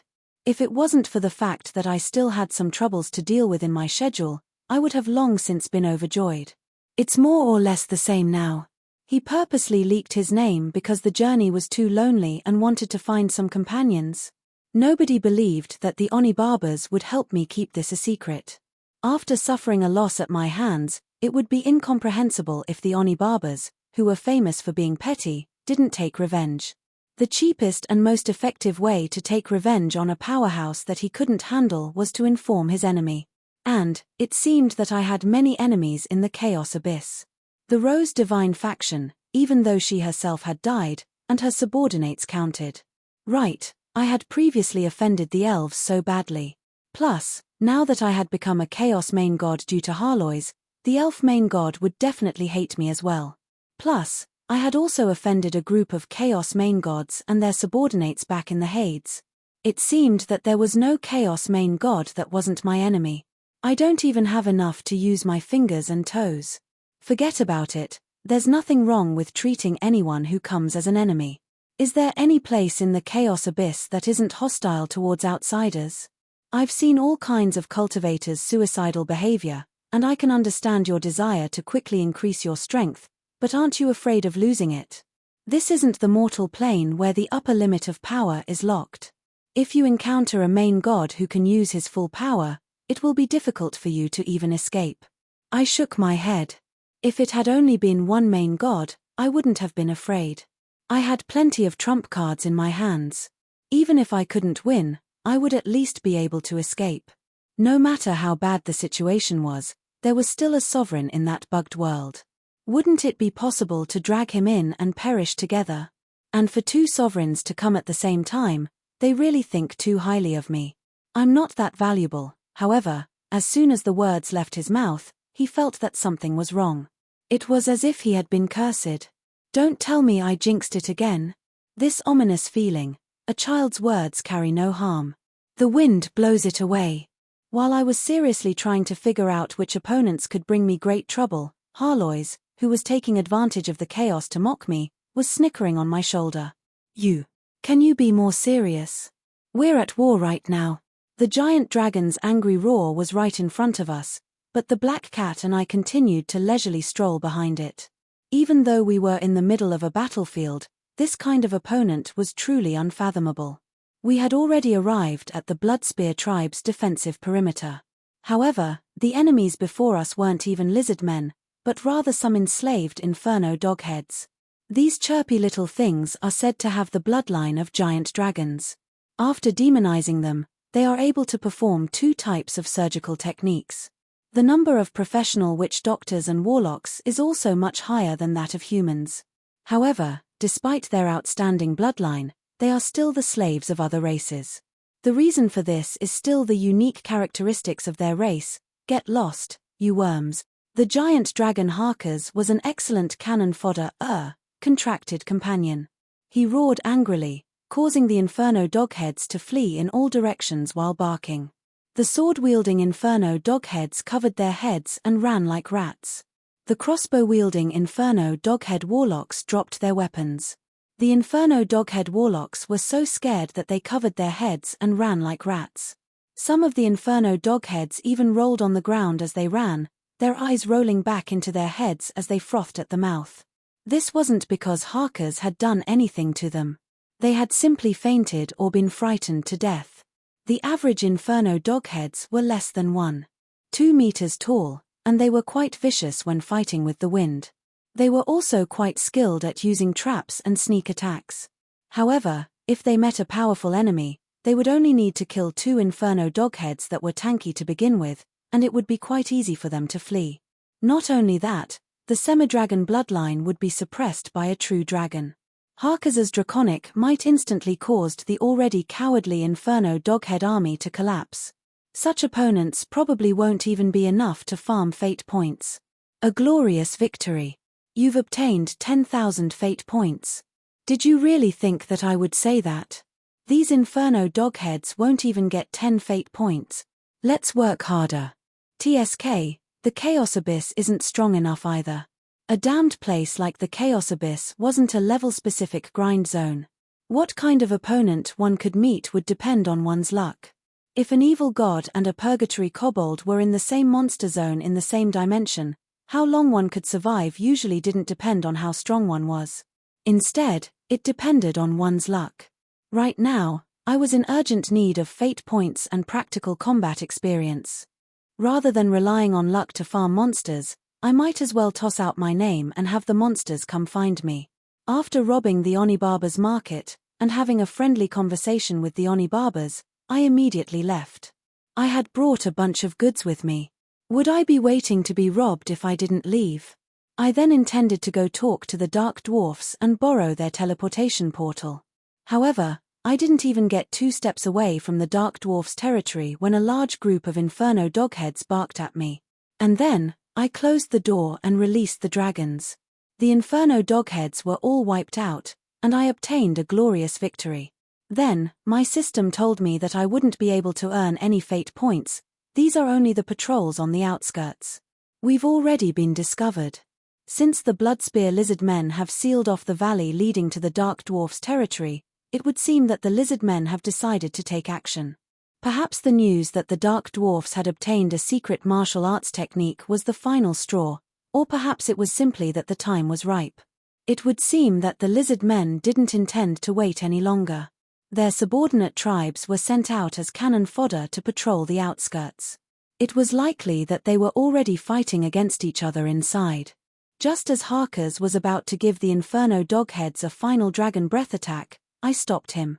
These small inferno dogheads seemed to be quite suitable for me to test out my new abilities. Awaken, Light of Salvation. Roland had already gotten used to this swamp. He was now searching for a portal to the lower planes. However, not long ago, a beautiful creature was also struggling in the swamp. My beautiful, flame-like scales. Roland, you have to pay for my cleaning fees, lost time, hair care fees, at least 3 months of alcohol. Many complaints would all be attributed to alcohol. This was how the drunkard Little Red had vented her frustrations back when she was still adventuring. Perhaps the reason why she was one of the few red dragons that was gentle towards other species was because other species were willing to help her brew alcohol. However, the current little red was in a rather terrible state. Her head was floating above the swamp, her wings were stuck in the bushes, and her clean nails, claws, were soaked in mud. She seemed quite pitiful. Little Red hadn't entered the chaos abyss through the wood spirit's teleportation portal. Dragons were dimensional travelers to begin with, so they were the most authoritative when it came to dimensional teleportation. As long as one understood the target, it was possible to arrive first. She was indeed quite unlucky when she entered the chaos abyss. All living creatures had to maintain their true form when teleporting. It was impossible for her to fall to her death in her dragon form, so she teleported to a higher position. She directly appeared in midair, and just happened to enter a dark cloud that was about to explode. And then, her mana became the fuse that ignited the lightning and thunder. A powerful electric storm instantly erupted and flashed furiously. Ball lightning and chain lightning all came at her at the same time. Little Red was knocked into a daze. First, she was scalded by electricity. Then, she was electrocuted. Finally, she was almost turned into barbecued meat. Her entire body was spasming as she fell from the sky and landed in the swamp. She was covered in black mud. A red dragon transformed into a black dragon. No wonder Little Red, who always loved cleanliness, was so angry. However, the fact that she was able to survive the dark cloud was already evidence of her strength. The lightning here wasn't as gentle as in the mortal plane. The surging lightning represented the anger of the entire mortal plane. For any ordinary mortal plane, the power of nature would be impossible to directly resist. Damned Roland, it's all your fault. My nails are covered in black mud. Even though the dragon was still grumbling incessantly, the corner of its mouth was unknowingly arcing upwards. Perhaps it was because the adventure that ended abruptly due to an accident had mysteriously begun once again. The gears that had stopped moving began moving again. Perhaps there would be a good ending this time. Chapter 564. The battle on the battlefield was coming to an end, but my experiment had only just begun. Holy light formed a ball of light in my hand. I raised my hand and let the ball float in midair. Light of salvation. The ball of light above my head illuminated everything with pure and gentle holy light. The aura of the chaos abyss was expelled, while the inferno kobolds that had long since been corroded by the aura of the chaos abyss were screaming in pain as they rolled around on the ground. Pure holy light was also the light of order. Perhaps it was healing for ordinary creatures, but it was poison for demons, undead, and purgatory creatures. A holy night. When I summoned holy light, my companion was the most astonished of all. Harkers never expected that this bastard who had been doing so well in the chaos abyss was actually a holy knight who was famed for his piety and inflexibility. Harkers had killed countless demons without batting an eye, extorted them, and even extorted them. Yet, he was actually a holy knight who could summon holy light. How was he not corrupted after all this? Is the god of holy light blind?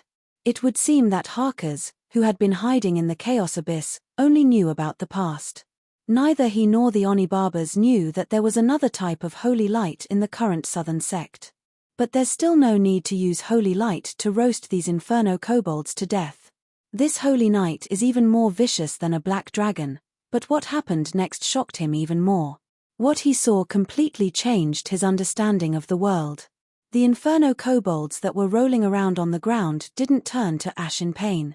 After a while, they actually crawled back up, and the holy light actually healed the burned parts of their bodies. When Harkers took a closer look, he discovered that something was wrong. The inferno kobolds' characteristics had completely disappeared. It was as if their horns and dirty scales had been washed away, leaving behind only the scales and skin of an ordinary kobold. They've been returned to being ordinary kobolds. How is this possible? This was a completely incomprehensible reality for a black dragon. I'd only heard of humans and species becoming demonized, but I'd never heard of demonized creatures or species returning to normal. Holy Knight and priests often said that they would purify the souls of evil creatures, but that wasn't what they meant. That was to directly burn the enemy's body with holy light, which would naturally grant the enemy's soul freedom. For Harkers, This was the same as a draconic human losing its bloodline and naturally transforming into a dragon. This was something he couldn't understand at all. At this moment, I was very satisfied with the results of my experiment. I'm truly lucky to have met such a good experimental subject. He's not strong, and his abyssal transformation isn't too deep. Otherwise, the concept of light of salvation wouldn't have such a good effect. The light of salvation was holy light, but it was not holy light at the same time. If one wanted to trace the origin, one had to mention the Battle of the Hades. Death, holy light, law, and ice were the four major elements of the Hades. As the Hades gradually matured, the four major elements mutated and created four new types of power. From a certain standpoint, it was just like how the mortal plane, which was composed of the four major elements, had given birth to countless secondary types of power. Ice was an extension of water, wind created thunderstorms, and the earth element created swamps, lava, and so on. This seemed inconceivable, but it was easy to understand if one looked at it from a different perspective. The original elemental powers of the mortal plane formed the mortal plane.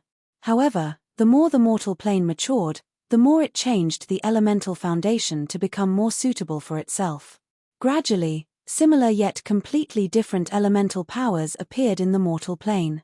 Another explanation was that the elemental powers had been affected by the mortal plane's colors and characteristics. There were already precedents of such a mutation.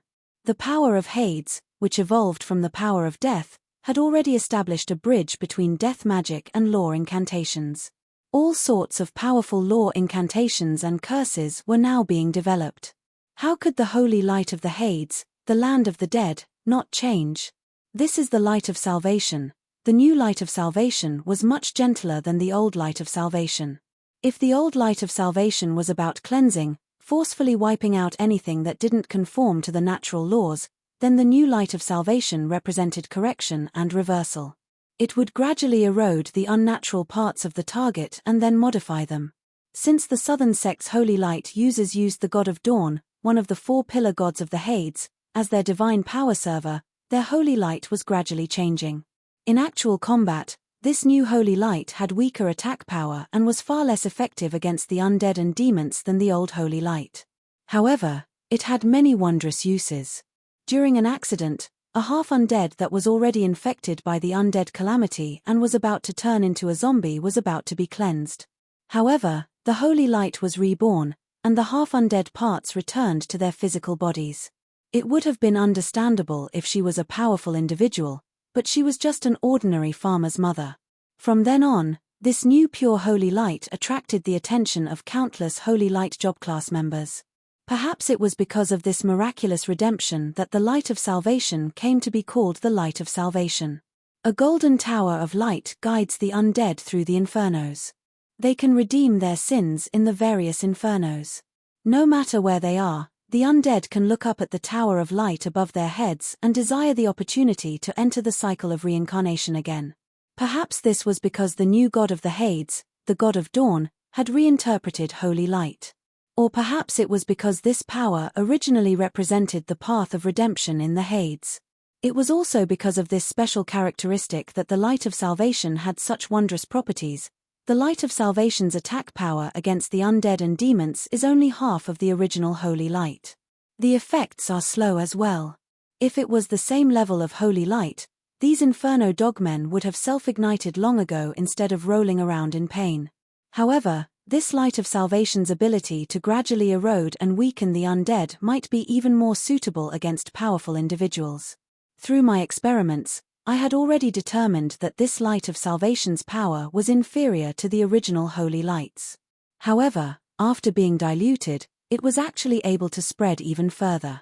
Its penetrative and corrosive properties were highly suitable for long-term combat. Perhaps it wouldn't be able to instantly ignite an undead or demon, but it would be able to gradually weaken them in combat, permanently erasing their demonization. If I'm fighting against a demon lord, this light of salvation will be far more useful than the original holy light. I don't lack powerful weapons for attacking enemies. For me, the light of salvation is far more useful than holy light. The light of salvation also had a powerful special effect against the undead, which was even more tempting. Undead usually had extreme personalities. Their stubbornness and hatred were what drove them. The corrosion of negative energy would also make them more and more eccentric and insane. Painful memories of the past would only cause them to sink into endless pain and hatred. They would be filled with jealousy towards the living and desire for flesh and blood. What drove the undead skeletons and corpses was negative energy. If they were touched by the light of salvation and weren't destroyed on the spot, they would likely explode with uncontrollable rage. However, if they were touched by the light of salvation's Hades, the light of salvation that guided the emissaries, not only would they be weakened, the light of salvation would also gradually erase the negative energy's negative influence on their personality, allowing them to regain their rationality when they were still alive. It was as if they were natural undead. Many of Bardi's main undead battlefields had light of salvation lighthouses like this. The undead's undead army that was illuminated by the light of salvation from such a long distance would actually experience fatigue, and other negative effects that were almost impossible for the undead to experience. This would also greatly reduce the undead's offensive prowess. In summary, light therapy can cure mental illnesses. Although this description sounds rather awkward, it's indeed correct. I finally understand why you chose this concept. Your illness can be cured. You can't stop taking the medicine. You want electrotherapy and light therapy. I feel like I need to give my cat a 48-hour holy light bath. Now that I confirmed the light of salvation's effects, perhaps I would finally be able to create my first magic sword. Chapter 565. At this moment, the battlefield had come to a standstill. The holy ball of light floated above their heads. The holy light added a sense of ritual to the bloody battlefield. The holy light shone on the faces of the knights, making them look solemn and holy. However, this holy knight kept on saying something that made me feel helpless. I finally understand why archmages like to have several balls of light floating above their heads. Convenient to attack. As energy reserves. You need to spend mana to maintain it. Rather than saying that it's storing energy, it's more like it's using extra mana. As for making it convenient to attack, that's obviously nonsense. With such a high-energy ball floating above your head, not only will you have to split your attention to control it, you'll also have to prevent your opponent from detonating it. It'd be hilarious if you were killed by your own energy ball. Then why do all the archmages like these things? Harlois didn't understand. Although she personally didn't have such a habit, she knew quite a few elven archmages who had the habit of having several energy balls floating above their heads. If she asked them, most of them would just smile mysteriously and say nothing. I laughed upon hearing this. I looked forward and faintly sighed, revealing an expression that said I shouldn't pursue the past. Of course it's to act cool. Don't you think that having several energy balls floating above your head makes you seem really classy and cool? Indeed, through my many years of research, I discovered that most mags who had energy balls floating above their heads only used the excuse of showing off their strength to act cool. Mage robes and staffs were weapons and equipment, so of course they would prioritize functionality. Classic designs had long since been set in stone, and even if they were to decorate their robes, it wouldn't be much better. How should I create something different from other mags?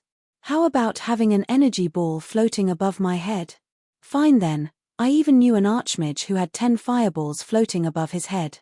That was enough to play billiards on his head. What made me even more worried was that he would shoot a white ball into his head and blow himself up. What? I was so stupid back then. Impossible. My pitiful elemental affinity and control wouldn't even be able to create energy balls. They would all explode before I could create them. Cough, cough, I think I leaked something. It would be a waste to be young if you weren't Chinibya.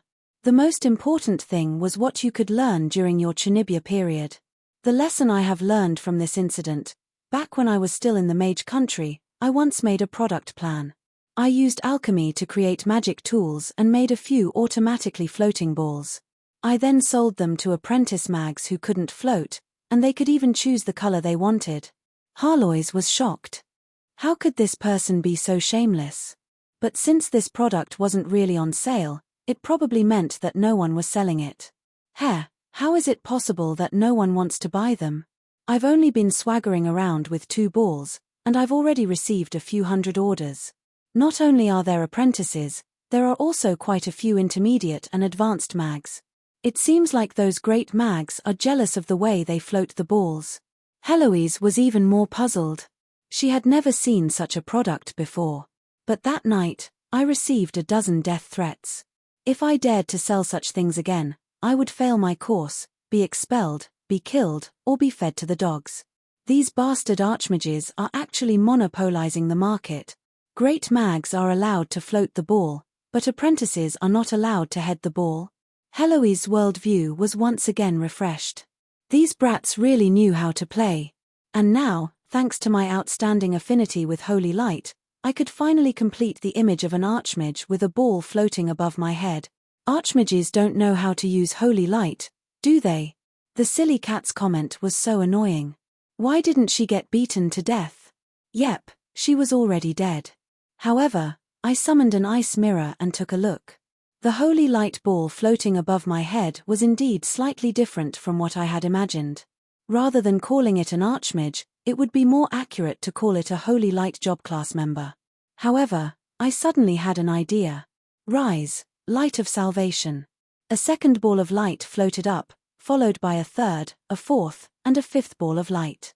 The 5 balls of light above my head formed the shape of a mountain. Holy light shone on my calm face, making me appear incredibly holy and solemn. Amitabha, I've already mastered Rulai's divine palm. Take a look at the 9th move of my Rulai's divine palm, 10,000 Buddhas greeting, ride. At this moment, countless beams of holy light flashed, illuminating the entire world. All demonization was expelled and purified. The chaos abyss was actually illuminated to the point where it seemed like heaven. However, when I saw how the Inferno dogmen were swiftly being purified, and how even the filthy land of the chaos abyss was being cleansed, perhaps this method of using holy light was indeed correct. Compared to traditional methods of using holy light to gather the power of holy light at the tip of one's sword and use it as a broken shoe slash wasn't suitable for the light of salvation. The light of salvation would always be lacking in attack power. However, this type of piercing light seemed to be quite suitable as a source of light to continuously weaken the enemy. In order to further demonstrate this possibility, I brought the 5 balls of light with me and walked forward. The lizard men and inferno dogmen were first blinded by this powerful holy light, and then they rolled on the ground in pain. It was impossible for any species that lived in the chaos abyss to not be demonized. Compared to the lizard men on the surface, the bloodspear lizard men before me had bloodshot eyes and violent tempers. They also had some demonized spots on their bodies, which was obviously the result of being demonized. TSK, TSK, TSK. Don't look at me like that. I'm healing your injuries. Soon, I discovered another advantage of the light of salvation: it was energy efficient. Even a saint-ranked holy knight would have a limit to how much holy light they could use. This was especially true in a place like the Chaos Abyss, where the energy consumption would be doubled. However, I discovered that it was quite easy for me to maintain these 5 balls of holy light. It seemed that I still had energy left over. Low energy consumption means low energy consumption? Could this be the legendary, energy-efficient lamp? And so, I thought of a new way to play with the light of salvation. War Angel Descend. Snow-white wings extended from my back as pure holy light flowed between my eyebrows. Holy light flowed out of my hair as I used my transformation ability that I hadn't used in a long time. I transformed into an immemorial war angel, and then I summoned 5 more balls of holy light. Look, double the number of Buddha mount. You're hopeless. Meanwhile, Black Dragon Harkers silently flew back several kilometers in the sky behind me. He was bound by his contract, so he couldn't stay too far away from Roland. However, this holy light still made him feel quite uncomfortable since he was also partially demonized. As for the fact that Harkers had just revealed his identity as an angel, I could only sigh at how ridiculously blind the god of holy light was to have allowed such a vicious and evil individual to join the god's official team. Walking in the chaos abyss felt like walking in heaven. No matter where demons or magical creatures hid, they would automatically howl in pain and roll out. I even had to use my hands to sweep through everything in my path. This feeling was quite nice. Ah, damned light. That bastard hurt the noble fistonly. I'm going to tear him apart. Alright then, it would seem that I was celebrating too early. It would seem that I had attracted the attention of a monster. The monster's voice reached me before it even arrived. Plus, the ground was trembling slightly. It would seem that this monster was quite powerful. Half a minute later, the berserker demon from the market jumped out from the other side of the valley. His body had increased in size yet again. It would seem that his pain had made him even more violent. Berserker demons weren't particularly high-level demons. However, there were no rules to demons' evolution to begin with. Only the berserker demon would know what direction each individual would evolve in. Still, the fact that this berserker demon had been able to survive until now from a low-level cannon fodder meant that he was quite strong despite his low intelligence. I should add a warning to the user's manual. Playing like this in certain places is equivalent to suicide, especially in the Chaos Abyss and the Death Planes. Judging from the fact that the high-level berserker demon's body had increased in size, this was a super effective taunt. As for me, this was a pleasant surprise. I had just felt that I lacked a demon to experiment on, but one had delivered itself to my doorstep. It would seem that the Chaos Abyss was truly taking care of me. The furious berserker demon finally found a source of light. He immediately jumped up and covered a distance of several dozen meters in a single leap. The berserker demon's charge leap truly lived up to its reputation. His strength is quite good. The berserker demon landed on the ground, creating a whirlwind. However, his brute strength and momentum, which would be enough to suppress a giant, was actually easily blocked by the tiny berserker demon before him. No matter how much strength Fistonly used, he was still unable to move his arm. Any ordinary demon would probably know that something was wrong with the situation. However, the berserker demon's attack being blocked only served to make the berserker demon even more berserk. Its body actually increased in size yet again, and its brute strength increased by at least 50%. It would seem that this berserker demon has specialized in berserk muscles evolution. Berserker demon's three most famous natural talents were self-destruction, berserk muscles, and stink glands. No berserker demon with a normal intelligence would study self-destruction. Stink glands would cause sweat to secrete, which would be a vicious biochemical weapon that would make enemies nauseous in melee combat. A berserker demon that specialized in stink glands was basically a *T-stirrer on the battlefield. Stink glands would stink wherever they went. These two natural talents were the foundational reason why berserker demons were excellent cannon fodder. Berserk muscles would increase blood circulation when injured or enraged, strengthen one's muscles, numb one's sense of pain, and have the side effect of lowering one's intelligence. Judging from the obvious increase in muscle size, this berserker demon's berserk muscles ability had reached an incredibly high level. Judging from the whites of its eyes, its current intelligence was probably lower than that of a dog. Its frightening brute strength could easily tear apart steel weapons, break through city walls, and tear apart demons, devils, with its bare hands. This made it invincible on the battlefield. However, berserker demons didn't get angry when they felt the increasing power in their hands. Instead, they were delighted. What a strong experimental subject. In that case, I can have some more fun with it. I unfurled my wings and gathered light on my back. The increasingly powerful holy light began to seep into the berserker demon's muscles and expel its chaos magic.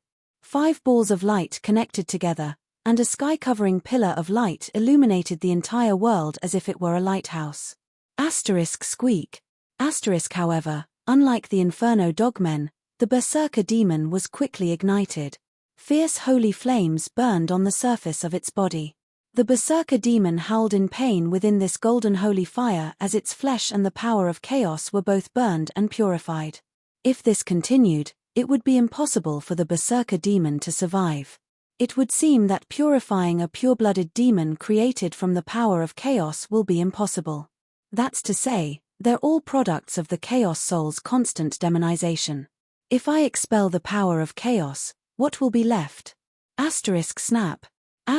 With a snap of my fingers, 4 of the 5 balls of light were extinguished.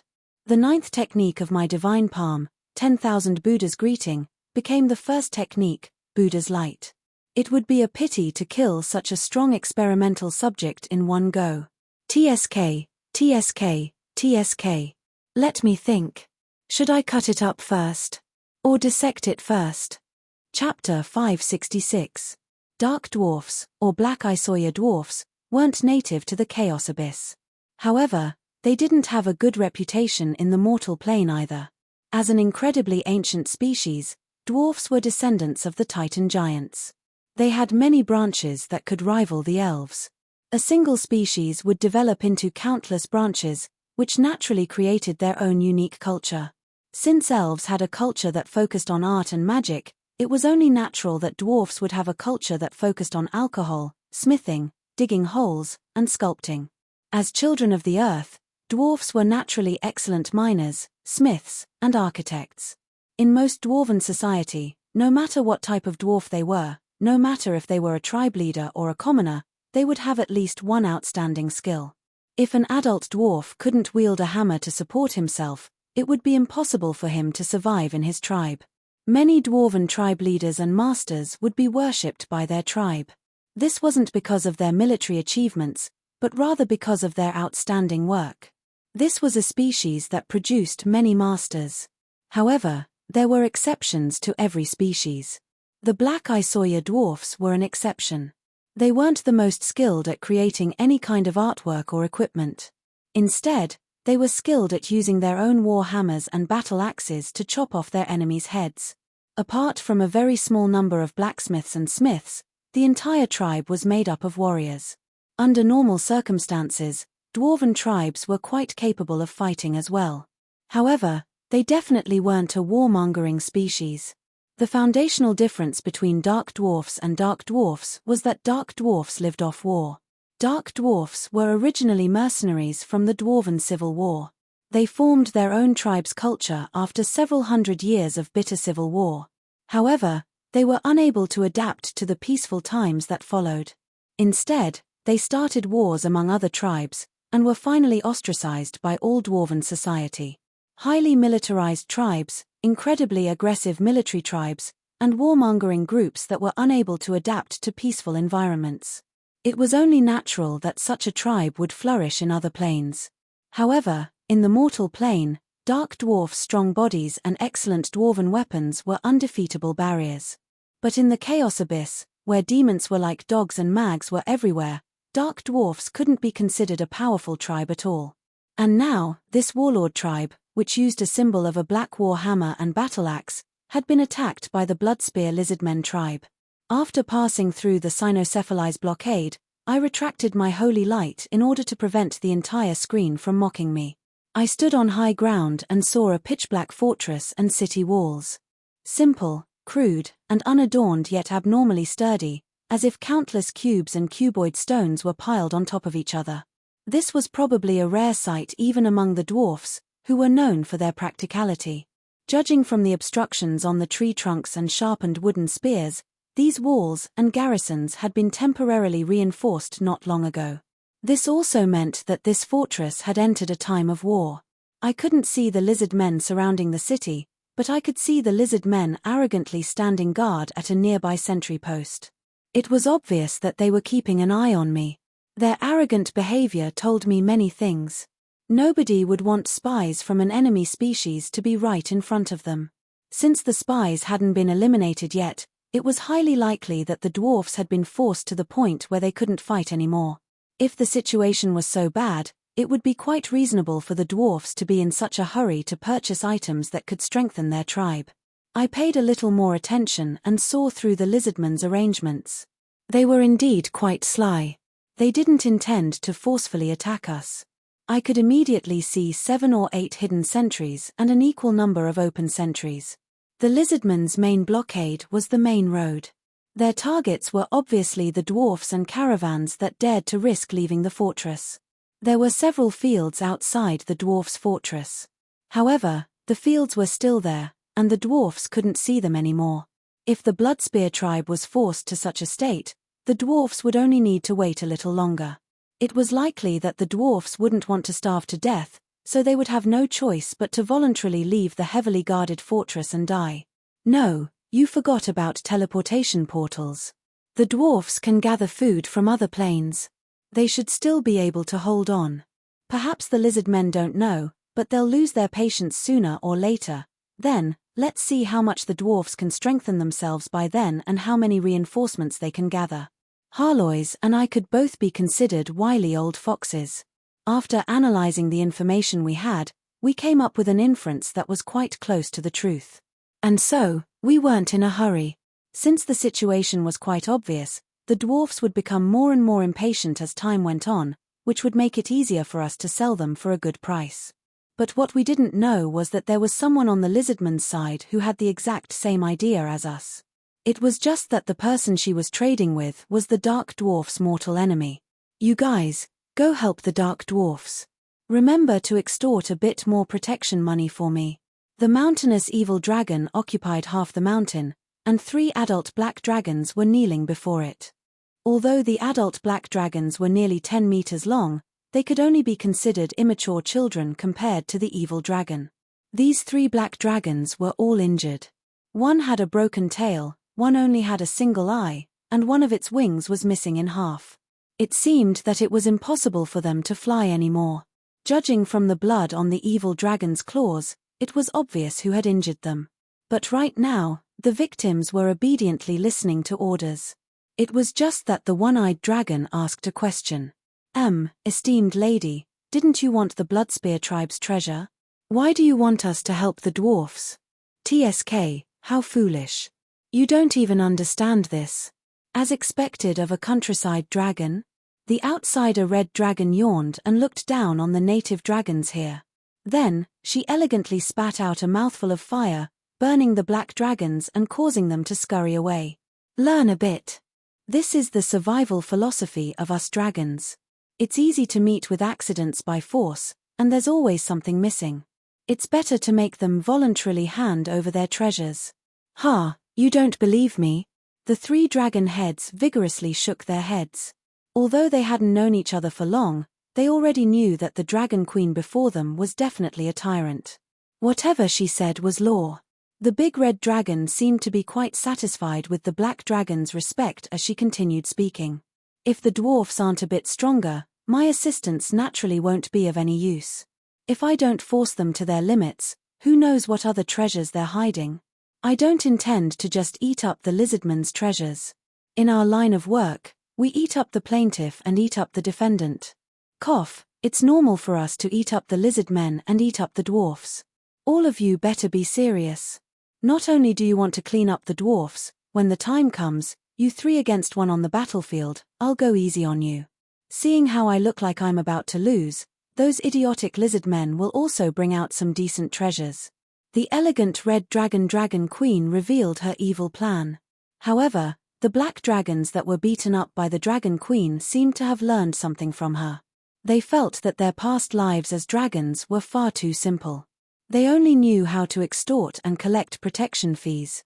This was an insult to the reputation of evil dragons. As expected of Lady Ein Mezus. As expected of the famous Veren's calamity. Alright then, apart from Little Red, who else could this evil red dragon queen be? Her dirty methods and seemingly correct logic were exactly the same as Little Red's. Ha, all of you learn a bit. There's no technique involved in robbing at all. It's the type that people look down on the most. This generation is all about knowledge and wisdom. Use your brains and act well. Watch how I'm going to extort everything from both sides. It would seem that after leaving the mortal plane where there were so many ties, there was no need to worry about her reputation. Not only did Roland feel that he had successfully reduced his stress, Little Red was also in high spirits.